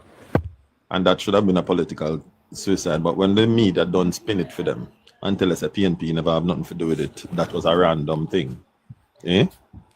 Come on, man. Well, all right. Let me say this, Joshua. The fact that it's a stab, I'm not going to really run away with it because I still don't know if it have anything to do with the PNP. It's easy to assume that, but if they really want to take him out, that I don't know politics if they 20 odd years, never been involved in anything. Would be a strange And as coincidence. soon as him that start would be talking, get a stabbed. very lame attempt. This man who walk up and down He's still alive. all over Kingston. This man walk up and down all over Kingston. Barefoot shit in a bag. Barefoot shit in a bag. And all of a sudden, because him start leak on the PMP, them him get stabbed. And you don't think it aligned to the PMP? No, we don't know for sure. All right. We don't know. What? No, that's not what they're saying. They're saying that. Easy assumption to No, make no. What Joshua is saying is that they will not really think about it that much. They believe that they have the ability to walk away from this unharmed. And I'm telling you that the way the media is reporting stuff. Yeah, I understand what Joshua said, man. But I say, Bro, we don't know if Andrew T Listen. $3 trillion. But they're not true. We don't know if Andrew have 28 bank Only accounts. if the media make a big deal about it will it hurt them. If the media don't say anything about it, they'll walk away from it. Well, you have a point. Who gets stabbed because of the PMP? So nobody join for them thing and go talk about you're not tied to the PMP. Because their bloggers will be saying that nothing to do with the PMP. I will not join that. So folks, I'm going to call Almanton right now and get back to you. Before the night done, me I line up the PMP right, Bunny. Okay, all right. So protecting JA. It's something they're protecting. This is something you have to be careful how you run with things. Even though we might assume that, and it might be safe to assume that, sometimes you have to wait till you know things for sure. Because one of the things where you have to understand. Politics is about perception, brother. Politics is war. It's about perception. I know. You know. So I understand the view, right? And most times I understand your views, right? But what I'm saying to you is that we might treat it so, and think of it like that, in our minds. But it's fresh news. We really don't get any details about it, right? It is a stab. It is not like a gunshot. So we can ask questions. We have to know how to approach it. All right. So is it true that the PNP stabbed Lawrence Rowe? Is it true? Foresight. That is exactly why we can pin them to it, because the PNP not foolish enough to make them go shoot off him, because that would be too obvious. Okay. Yeah, but you not take him out. Questions. We don't have to say it is so, We don't have to say it is so. We can ask questions. But we don't know is it true? How he retaliated, which might save his life. You never know if I take them, they don't take him out. I don't care. PNP do it. PNP wicked. We are in the middle. They know PNP what next is coming. PNP analyze them own. What the lady name? But at this point, you feel that even taking him out would have really stopped Foresight. Yes, them don't know that. Hold on, Foresight. Joshua, what the lady name I used to work at Porsche? Maxine, who used to work at Porsche office. No, not Henry Wilson. Maxine. She used to work at Porsche office and them take her out and she did forget the seat over Angela Brown Burke. And she never make it out. Still, they think PNP easy. But she never leave nothing. She never out in the media like that. The PNP have a problem now. She was Portia's assistant. I think she was a counselor. What do you mean? The PNP have a problem now. They have a problem, and the problem they have is them don't know who Roe give the information, but all them know is that Roe a drip. So they're thinking, one thinking in their mind, remember guys, I understand warfare. One thinking in their mind, we're going to go down anyway. We don't know if him hand off anything to anybody. So might as well, before anything else drip next week, and the other week, and the other week, might as well right now. The difference now is, Roe is smarter than them. He look like a Roe did really at the brain of the PNP. He is smarter than them. So I believe that Roe hand off all of the information him have long time. But them don't care, because as long as he's alive, he's gonna cause problems for them. Because even if the information come out, if him alive, him can verify it. If him dead, there's nothing that can be verified. Protecting JA, hold on. Protecting JA. You are very right, you're spot on. And I want to give you my 2 cents with regard to where I see Roe give them a wicked chess move. Roe came out to say that may have evidence and may have proven this and that and allow them to deny it. Then he released the evidence. That has broken the back of the PNP. All right. I'm going to jump out to the box so Labour can come up, all right? Dana Scott Motley went on the record to say, what Roe says is so hard to believe. But this week, when the evidence is before her, she was like, both sides has corruption. Yeah. The idea that Roe is smarter than them. Roe also know very well what they are capable of. Yes. Him know, him see them in action, him being with them, him help them do some of the action. Him say him build them. His argument is him build them. And from their own arguments, from the trenches of the PNP, it has been stated that Roe orchestrated the switching of power in central Kingston. And guess what? None of them will call him again to even try to beg it out. Because they now see what he's doing with the phone calls. He's leaking the phone calls. So I'm sure McGregor not go and call him again. Because I'm not going to know if he's been taped. Nobody knows that to him. So then you can use that medium again for them or call him to try to beg it out. So might as well take him out. Yeah. What I wanted to say, guys. The thing with stabbing, though, Travi, why I not jumping to conclusion? Because stabbing is a common assault on certain type of people. I just need to satisfy myself, say it no revolve round. Yeah, that's how I say, Chuck. Here what me I go share with you now, and you need to understand. But them can't set up feet look that way they too still. So. No, but that me I tell you. So me I go tell you the criminal mind now, so that you can learn from me. Because it would be obvious that I take you out if I send a contract killer come shoot you. What I do I use a Yes, and a lover. Yes, and a incident, lover. which is a crime of passion. When stabbing happens, it is always washed off as crime of passion. And already them are call him not a real man. Lying a lot of things. So you left you right in the middle. Yeah, you know, So- when I rule out that for real. Yeah, them can set it up that way. The We feedback. notice with we labor rights with too damn slow. No man, we too decent. Wait, I'm not finished yet. Andrew Holness only associated with SSL, which is a private company, is being a customer. Andrew associated with SSL is being an investor. And yet still, by mere fact that he wants to use SSL to purchase stocks on his behalf, that means that him thief. You spend money. A private company when I have no access to it. It is no different than us using NCB for savings accounts. And if it is money missing from NCB, if first thing we're gonna say, oh, I meet if you can have account with NCB. It's no different. Me not debate nothing with Raw. In less than 3 days of Raw releasing tapes, or in less than a week, let me be more specific. In less than a week of Raw releasing tapes, he was allegedly stabbed. A guy alone can't come tell me say PNP and man for do with it. If you don't want to link Andrew Holness to SSL because he's my customer SSL, me and link and decide to PNP because I am a league PNP. As some said today, God, if you go visit me tonight and tell me, so you know, so you go. Yeah, me not debate it and me not say, oh, I stabbing so you can't. No. Them. I'm with you.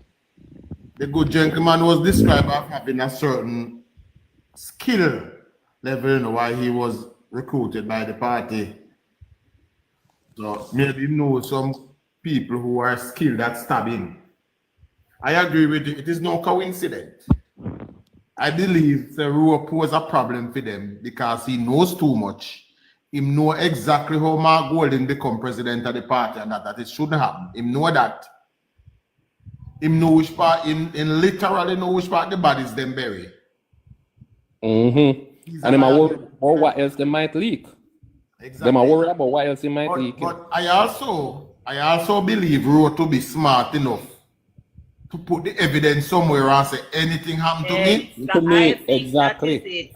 And even if he haven't done it before, this attempt will force him to do so. And I have one thing to point out as well. Roe was so strategic, or is so strategic to the PNP, but yet still, all McGregor had to say, listen to the conversation. When McGregor tell him say come represent the party as a member of parliament, he said either they give him what he wants or he not come in at all. He wanted Kingston Central seat. And then turn to him and him said to him, say, it don't look like the man are going to leave. He tell him, say, listen, if me want or none at all, if you can't give me that, me want Palwell seats. What? Let me ask a question. Roe has so many secrets for them that they're willing to sacrifice him for McGregor. What does McGregor have on the PNP? That we need to ask. You see how much question in there one little thing? While Roe know which part the body them bury and McGregor bury them. That's the problem. And to me, bear in mind, and we need to remember this as well.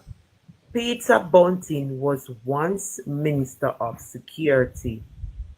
We don't know if something happened for them to there be a death, and he is now. Remember, you know, Rent, hold on. The man say something, and out of everything what him say, I just stuck with me. The man say, I made them. You hear what me say? The man say, when somebody say that you call.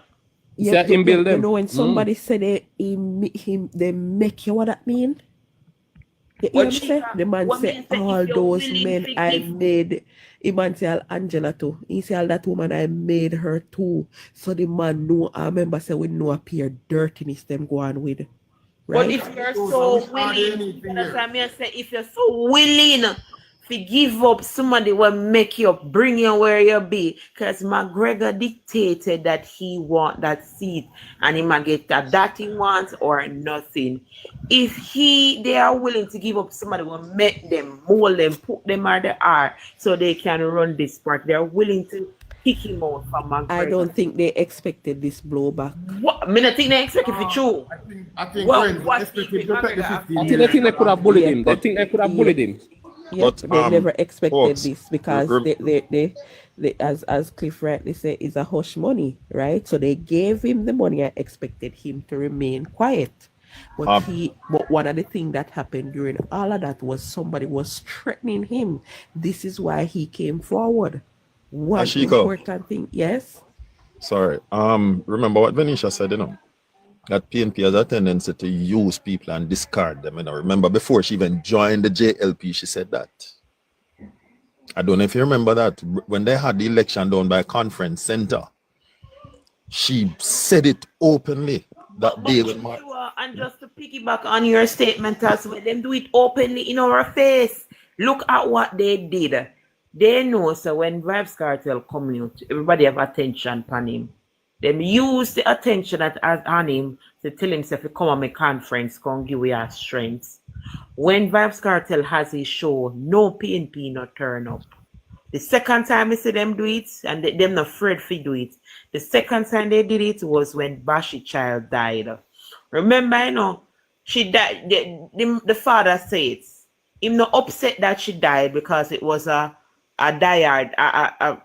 life or death surgery. So it could have gone anyway. It's just what happened afterwards. They realized the excitement and the hype around Bashi's daughter's death and whatever. They invited them, or them said them ironically, them just coincidentally turn up.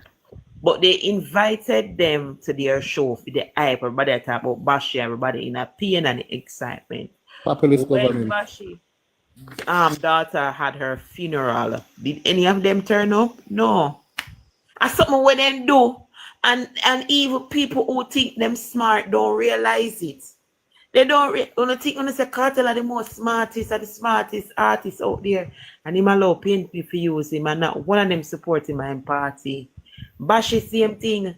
What Bashi turn out, Chronic Lock and all of them turn out for Denisha something so till she said, yeah, rest in peace. When me remember what the little Alexandra or whatever like that she name. I don't whatever the little baby girl name. And on the day of her funeral, none of them not show up. And yet Bashi I got talk about him feel away. It's a tough time to show up. And a tough time to show up. I will PNP should the day. When I think happened though, I think they could have just discarded him, and control him after. Because based on how them talk to him, yes, they said them not really have much respect for him. A little boy, we will the after man. So them never really expect this kind of clapback from him. Resistance. Yeah. That's how hurt him. And the mere fact that Steve McGregor could have even say him could have call him and beg it out after being called not a real man. Right? Imagine he's not good enough to win the seat, but he's good enough to help the man who replaced him to win the seat. Man, but not a real man. Right? The converse. Say, yeah, when he said in a tape when him say, you have the paper them for it's like they no shame where the paper No, them. a disrespect. That call was a disrespectful call because had it been a bunting or one of the PNP strongman them, or you'd have said, member the hierarchy, right? Would McGregor even think to call one of them if they were booted out like that? And I go tell the ask guy if you consider a man, you're not calling after him being booted out like that. Canvassing paper, the work where the boy sit down and go door to door and visit you. You want that now? You hear say you have it, and me go send you my email address here. You can send it to. And it's like you did your talking, you say sympathetic with him, and at the same time you can ask the man to come give you this. It's like, yeah, come on, to give your strength after the man was called not a real man, right? He was labeled as not being a real man, and you take the man position, and you. But what you in addition to that, he would support. He would be, what he will do, he will be proving the decision has been the right decision, you know. He will be supporting the decision to have voted them out. That's what you're asking the man to do. Make them look right. Make the decision look like it was the right one. I mean, no, sir, after the conversation, Ro might have played back it and hear. Because sometimes when you're listening, you know, hear. Like in the moment, you might not hear. And then maybe when he's still on listening, realize the disrespect. Because you're going to say to them, say, maybe them deal with you wrong and you know, ever in feel how we feel. But at the same breath, you're going to say, and you tell them, say, you want that. And you did that, tell them, say, oh, if it is, I did too much controversy. But you tell them, say, you want the seat. So you did talk to the man and tell him, say, oh, you never expect this or whatever. And the same breath, yeah, tell him, say, me tell him, say, me want, and then give me what I want. It's like, you know. Yeah. Good night, guys. But, Good night. but in addition to that, good night, sir. In addition to that, there are two other things that I want to bring to the fore. One, the leader of the opposition stood on us, but when him talked to him said, boy, you have certain talents that can be useful to the party. Then if he's so talented, why not keep him? Yeah. So later on, we can probably work out something. And then in addition to that, Steve McGregor, and I've said it on one of these lives, don't remember which one, and Godson was there today, and Godson agreed with me. Before Steve McGregor said it, I said I've been hearing for the past 2 years that McGregor was supposed to be the one that run down a Central Kingston. Yeah, for the past 2 years. I've been hearing it. I know. Before he retired. McGregor said 2 weeks. He was notified 2 weeks. All right. So if you were notified 2 weeks, why did you accept it? That mean them not in regard for your time. You know, to say no, add up. But you see the contradiction as well. Rose said they did a poll where they checked against 3 opponents. 3. Roe, McGregor, and Donovan Williams in April of last year. It was the same poll. And I said, so much things is being unraveled. The same poll that he said, Dayton, I say, it no matter what the results say, because all him care about is the fact that PNP is leading GLP. And in the same breath, you think it's flawed because the information on Central Kingston is not what you want it to be. So if that aspect of that poll is flawed, that means everything flawed. Wouldn't that be the case? But if it is that, I think he couldn't have won the seat. No. If it is that, none never consider McGregor. Why was a poll done in April with McGregor name on it? That me want to know. If nobody never know till December. The question that Ro asked regarding the poll rate, rents. Ro said, I am the data manager. So how comes there is data floating around that I am not aware of? Mm-hmm. No, I'm talking the conversation that he had with Cliff Hughes. The Cliff Hughes one, and he must say, the person said to him, say, you really think, say, McGregor can beat Roe? That poll. So go listen. And they mention it even there. So they run a poll. Well, Dayton Campbell said, you know, there would be no sense pulling a candidate a couple months before an election if you think that candidate can win the seat.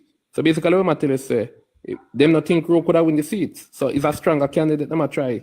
They said they are trying to get for the seat, right? But when you hear the conversation between McGregor and Roe, then you have to ask the question. You can say that McGregor don't feel that he can win the seat without the assistance of Roe. And if Roe is so useful, right? If he's useful enough to help you to win the seat, why wasn't he as useful to run the seat? And that is what Roy said. He can't get no compelling reason why, he was booted from the seat. Whatever him know, McGregor know more. Simple. Guys, there's a talk what the PNP love to make, yeah? Yes, There's a talk what the PNP love to make, and I want to know Mark a talk, yeah. And you're going to listen to it and you're going to hear it over and over again. With any means necessary. Yep. Yeah, Okay. by any means necessary, yeah. By any means necessary. What a criminal thought him with it. Let me tell you that. So you see Especially what now where they're admitting that they have to win as the party is going to be damn gone. Right. So they are not fighting. We for remember Jamaica, we they were are saying fighting it for the before, Chuck, party. you know. Remember, Chuck, everyone here were saying that this is an election for the survival of the PNP. McGregor confirmed it. So no, you definitely have by any means necessary.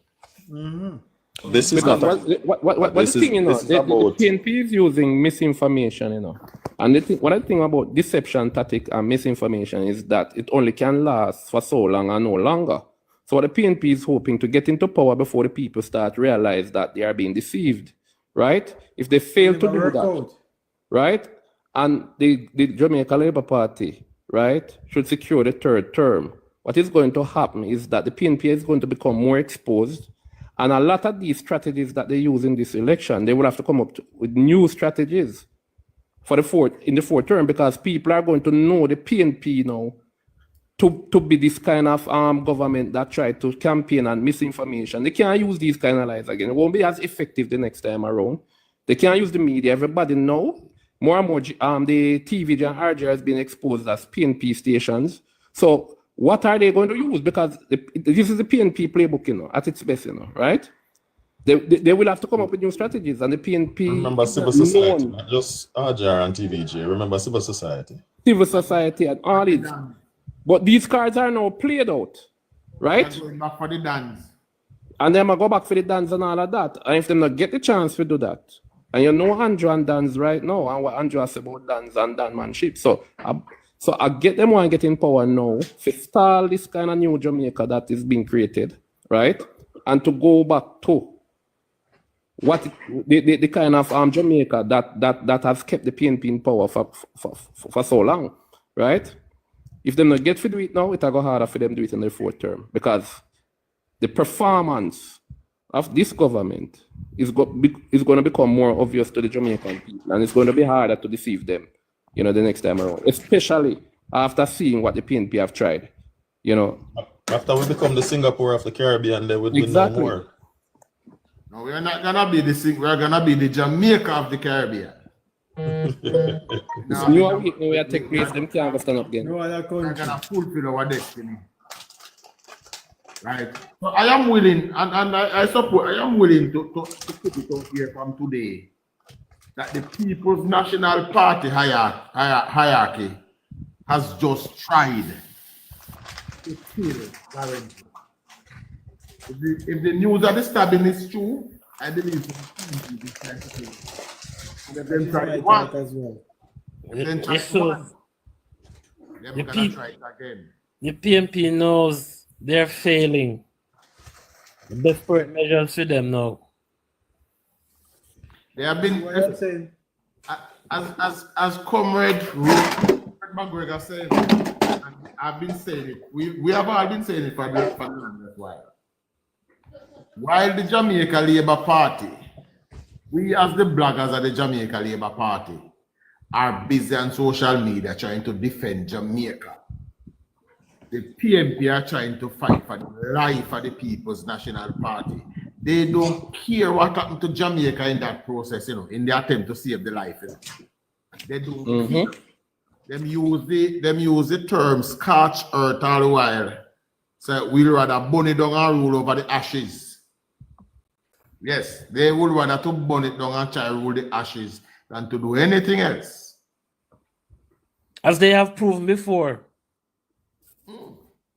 I've been asking Churchill and others, and I don't know. I've been asking for somebody to give me just one period. JLP executive, we understand that Lawrence Rowe was stabbed. That's news coming. We haven't been able to confirm anything yet, but we're hearing it. That he was stabbed earlier this evening. So we figure it was a murder attempt by the members of the People's National Party in order to silence him. Maxine Smith, I think her name was murdered in the constituency office of the former Prime Minister. Melissa Silveira was murdered in her bed while she slept. Philip Farwell, baby mother and baby was murdered in his constituency. The PNP have a history. Maxine Simpson, thank you, Mark. Maxine Simpson. The PNP have a history of taking out its enemy, or those who they perceive as enemy. Right?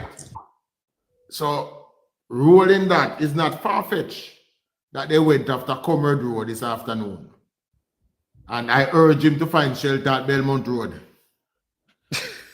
It's the same thing you do after Venetia too. I think you have to get security around her. Yes, they threatened Venetia.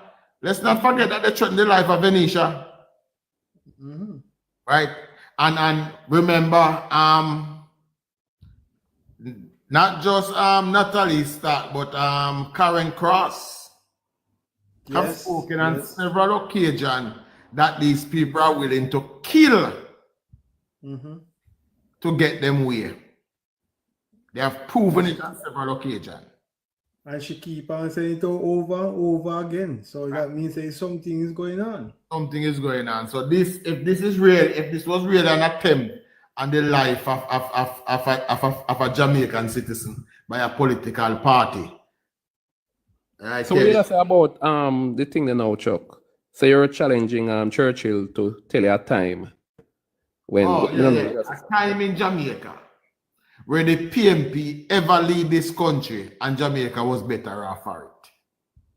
I've been racking my head around finding a period at a time like that. Good luck finding it. Never heard. It simply don't exist. Never exists.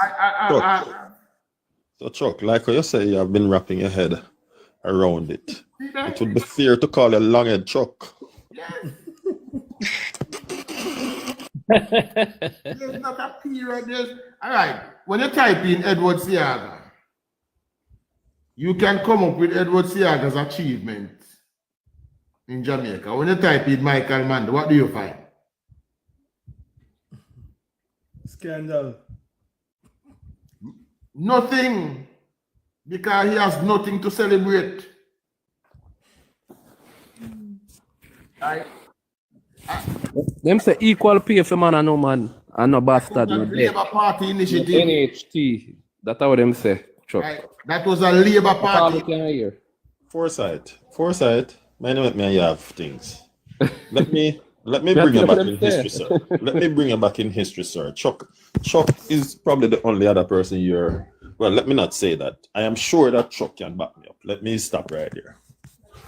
The equal pay for women and maternity leave for women and the Bastardy Act, right? All were piloted in 1963, 1 year after the United Nations was formed by Senator Hugh Lawson Shearer. Notice what I said, Senator Hugh Lawson Shearer. He went to the United Nations, 1963. Just one correction, Joshua. Just one correction. The equal pay for women was implemented by the Jamaica Labour Party in 1944 in its first term. Yes. Self-governing Jamaica. Equal pay for women. Yes. Was all right. Absolutely right, Chuck. All right. See, you have one up on me. I forgot give you one ticky. Eh? You have one up on me. Me did Mr. Class there, but it's a good thing say you did present. Right?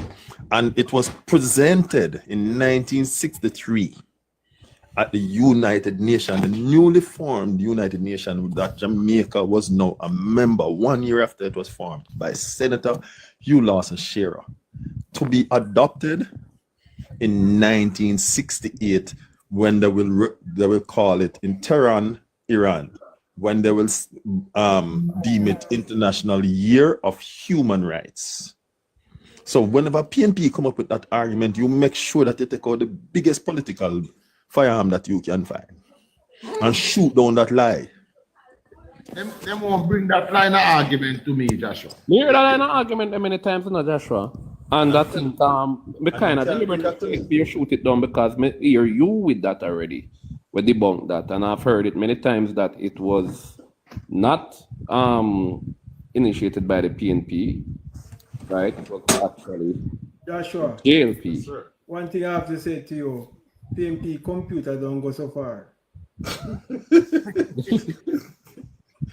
Yeah, man. So it's always good to repeat, Joshua. So go ahead.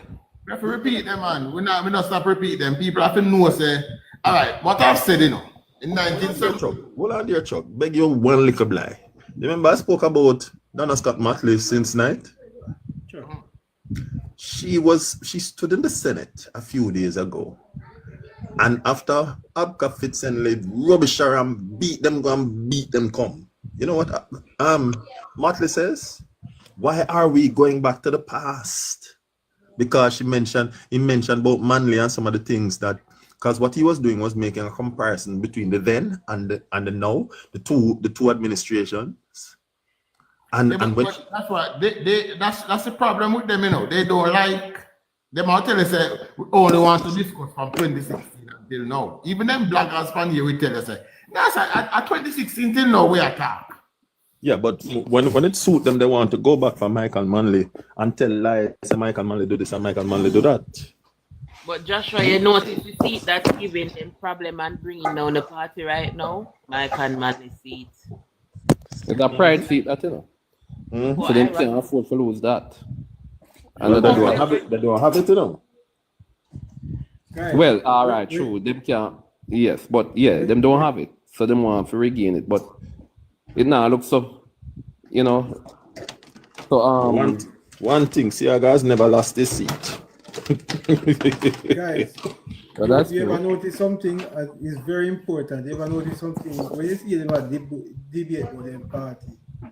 You ever hear them debate about what Mark Golding a lot? They don't, You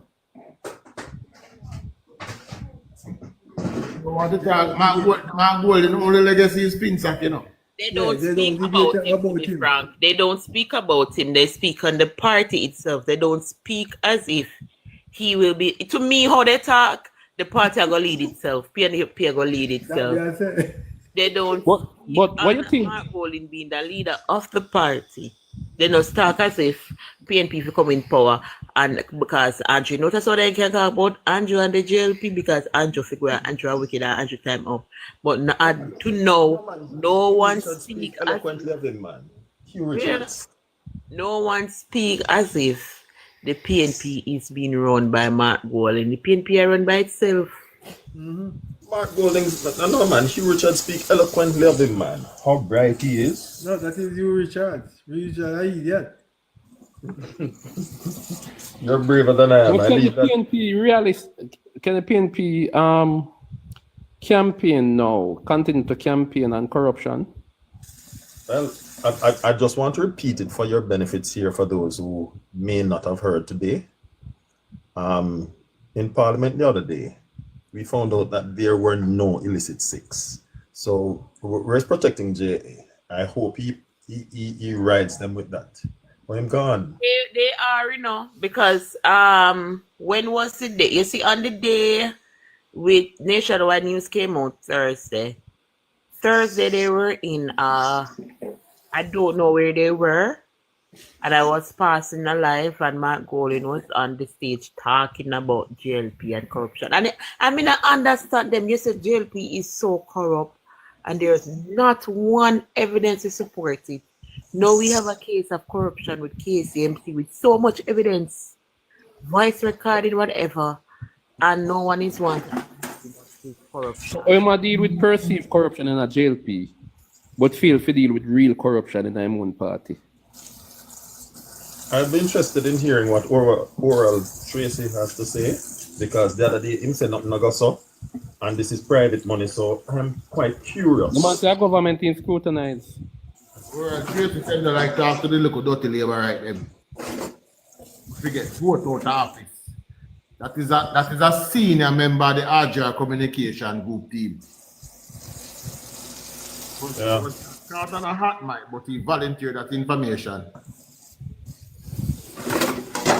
Shameful. It is shameful though, I can tell you. Quite Jamaica, shameful. Jamaica, my people is going through the second. The people them are open up their eyes now for realize that PNP are trying to really gain them support on baseless allegations. This and is now the second period of reconstruction.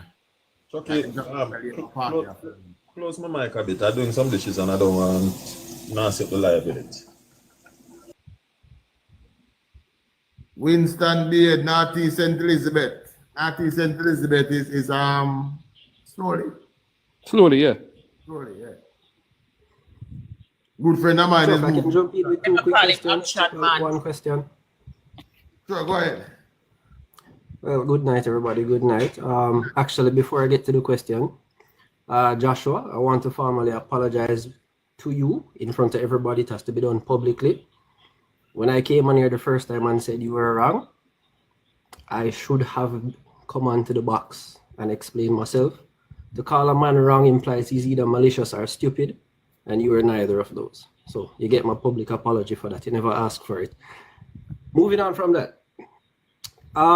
In this circle, the 18 years that the PNP ran the country, I'd love to hear you guys' assessment on why the JLP could not crack those elections. I was still a boy back then, but I've never heard that self-assessment discussed, and I'd love to know why you guys think that never happened, despite it being so bad. It was two reasons, can't do. It was two reasons.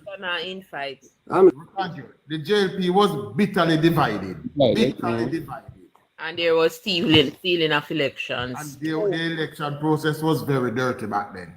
Very dirty. But I think the number one reason was the JLP was bitterly divided during those times. There were three reasons, Chuck, not two. Two of them you mentioned already. Conti Dawson, I accept your apology, sir. I hear a milder version of you, which would seem to indicate that you have done your research, as I had suggested. The other part, Joshua, is that thank you, Zana. I was about to say the demonization of the party. Yeah, that as well. That has also affected it. Yes.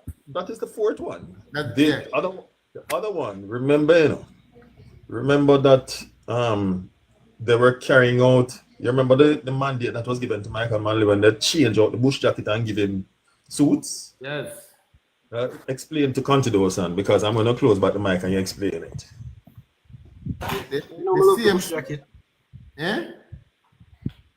The same CIA that them cause every day said them come in and help Siaga win election was the same CIA in 1989 that went back to Michael Manley, take off the bush jacket and put on a suit and tie on him and bring him back into power.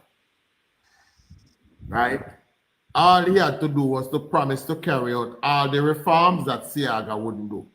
Because even though the CIA would have helped Siaga to gain back power in 1980, Siaga was never a puppet of the CIA. So when them ready to get a pound of flesh out of Jamaica, Siaga refused. Right? So they went back for Manley. And Manley now had to oversaw the liberalization of the Jamaican economy, which of course we all know led to FinSac. Right? So it's but the main thing though, Chuck, because what you're speaking of is before the 18 years. The 18 years was talking about what, from 1992 to when Bruce Rowling win. 1989. Yeah, so the 18 years was the 18 unbroken years of PJ Patterson. Yeah. No, PJ did 13. PJ did the first 13 and then so what I am thinking though, the main reason what caused it, and it's actually the three main reasons. Demonization of Mr. Siaga. JP was heavily divided, and we had a very corrupt and extremely corrupt electoral system. All right, so Renzi, let me make the connection for you. Why we mention that?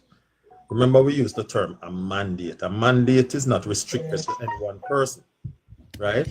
It may have a period of time by which it must be carried out. And so the mandate, when Chuck used the term liberalization, it really looks fanciful and look like a nice thing. But the thing was to disrupt the Jamaican economy and bring it to its knees. Remember, every time an economy goes down, two things happen. The rich becomes richer, and the multilaterals also become richer. Right?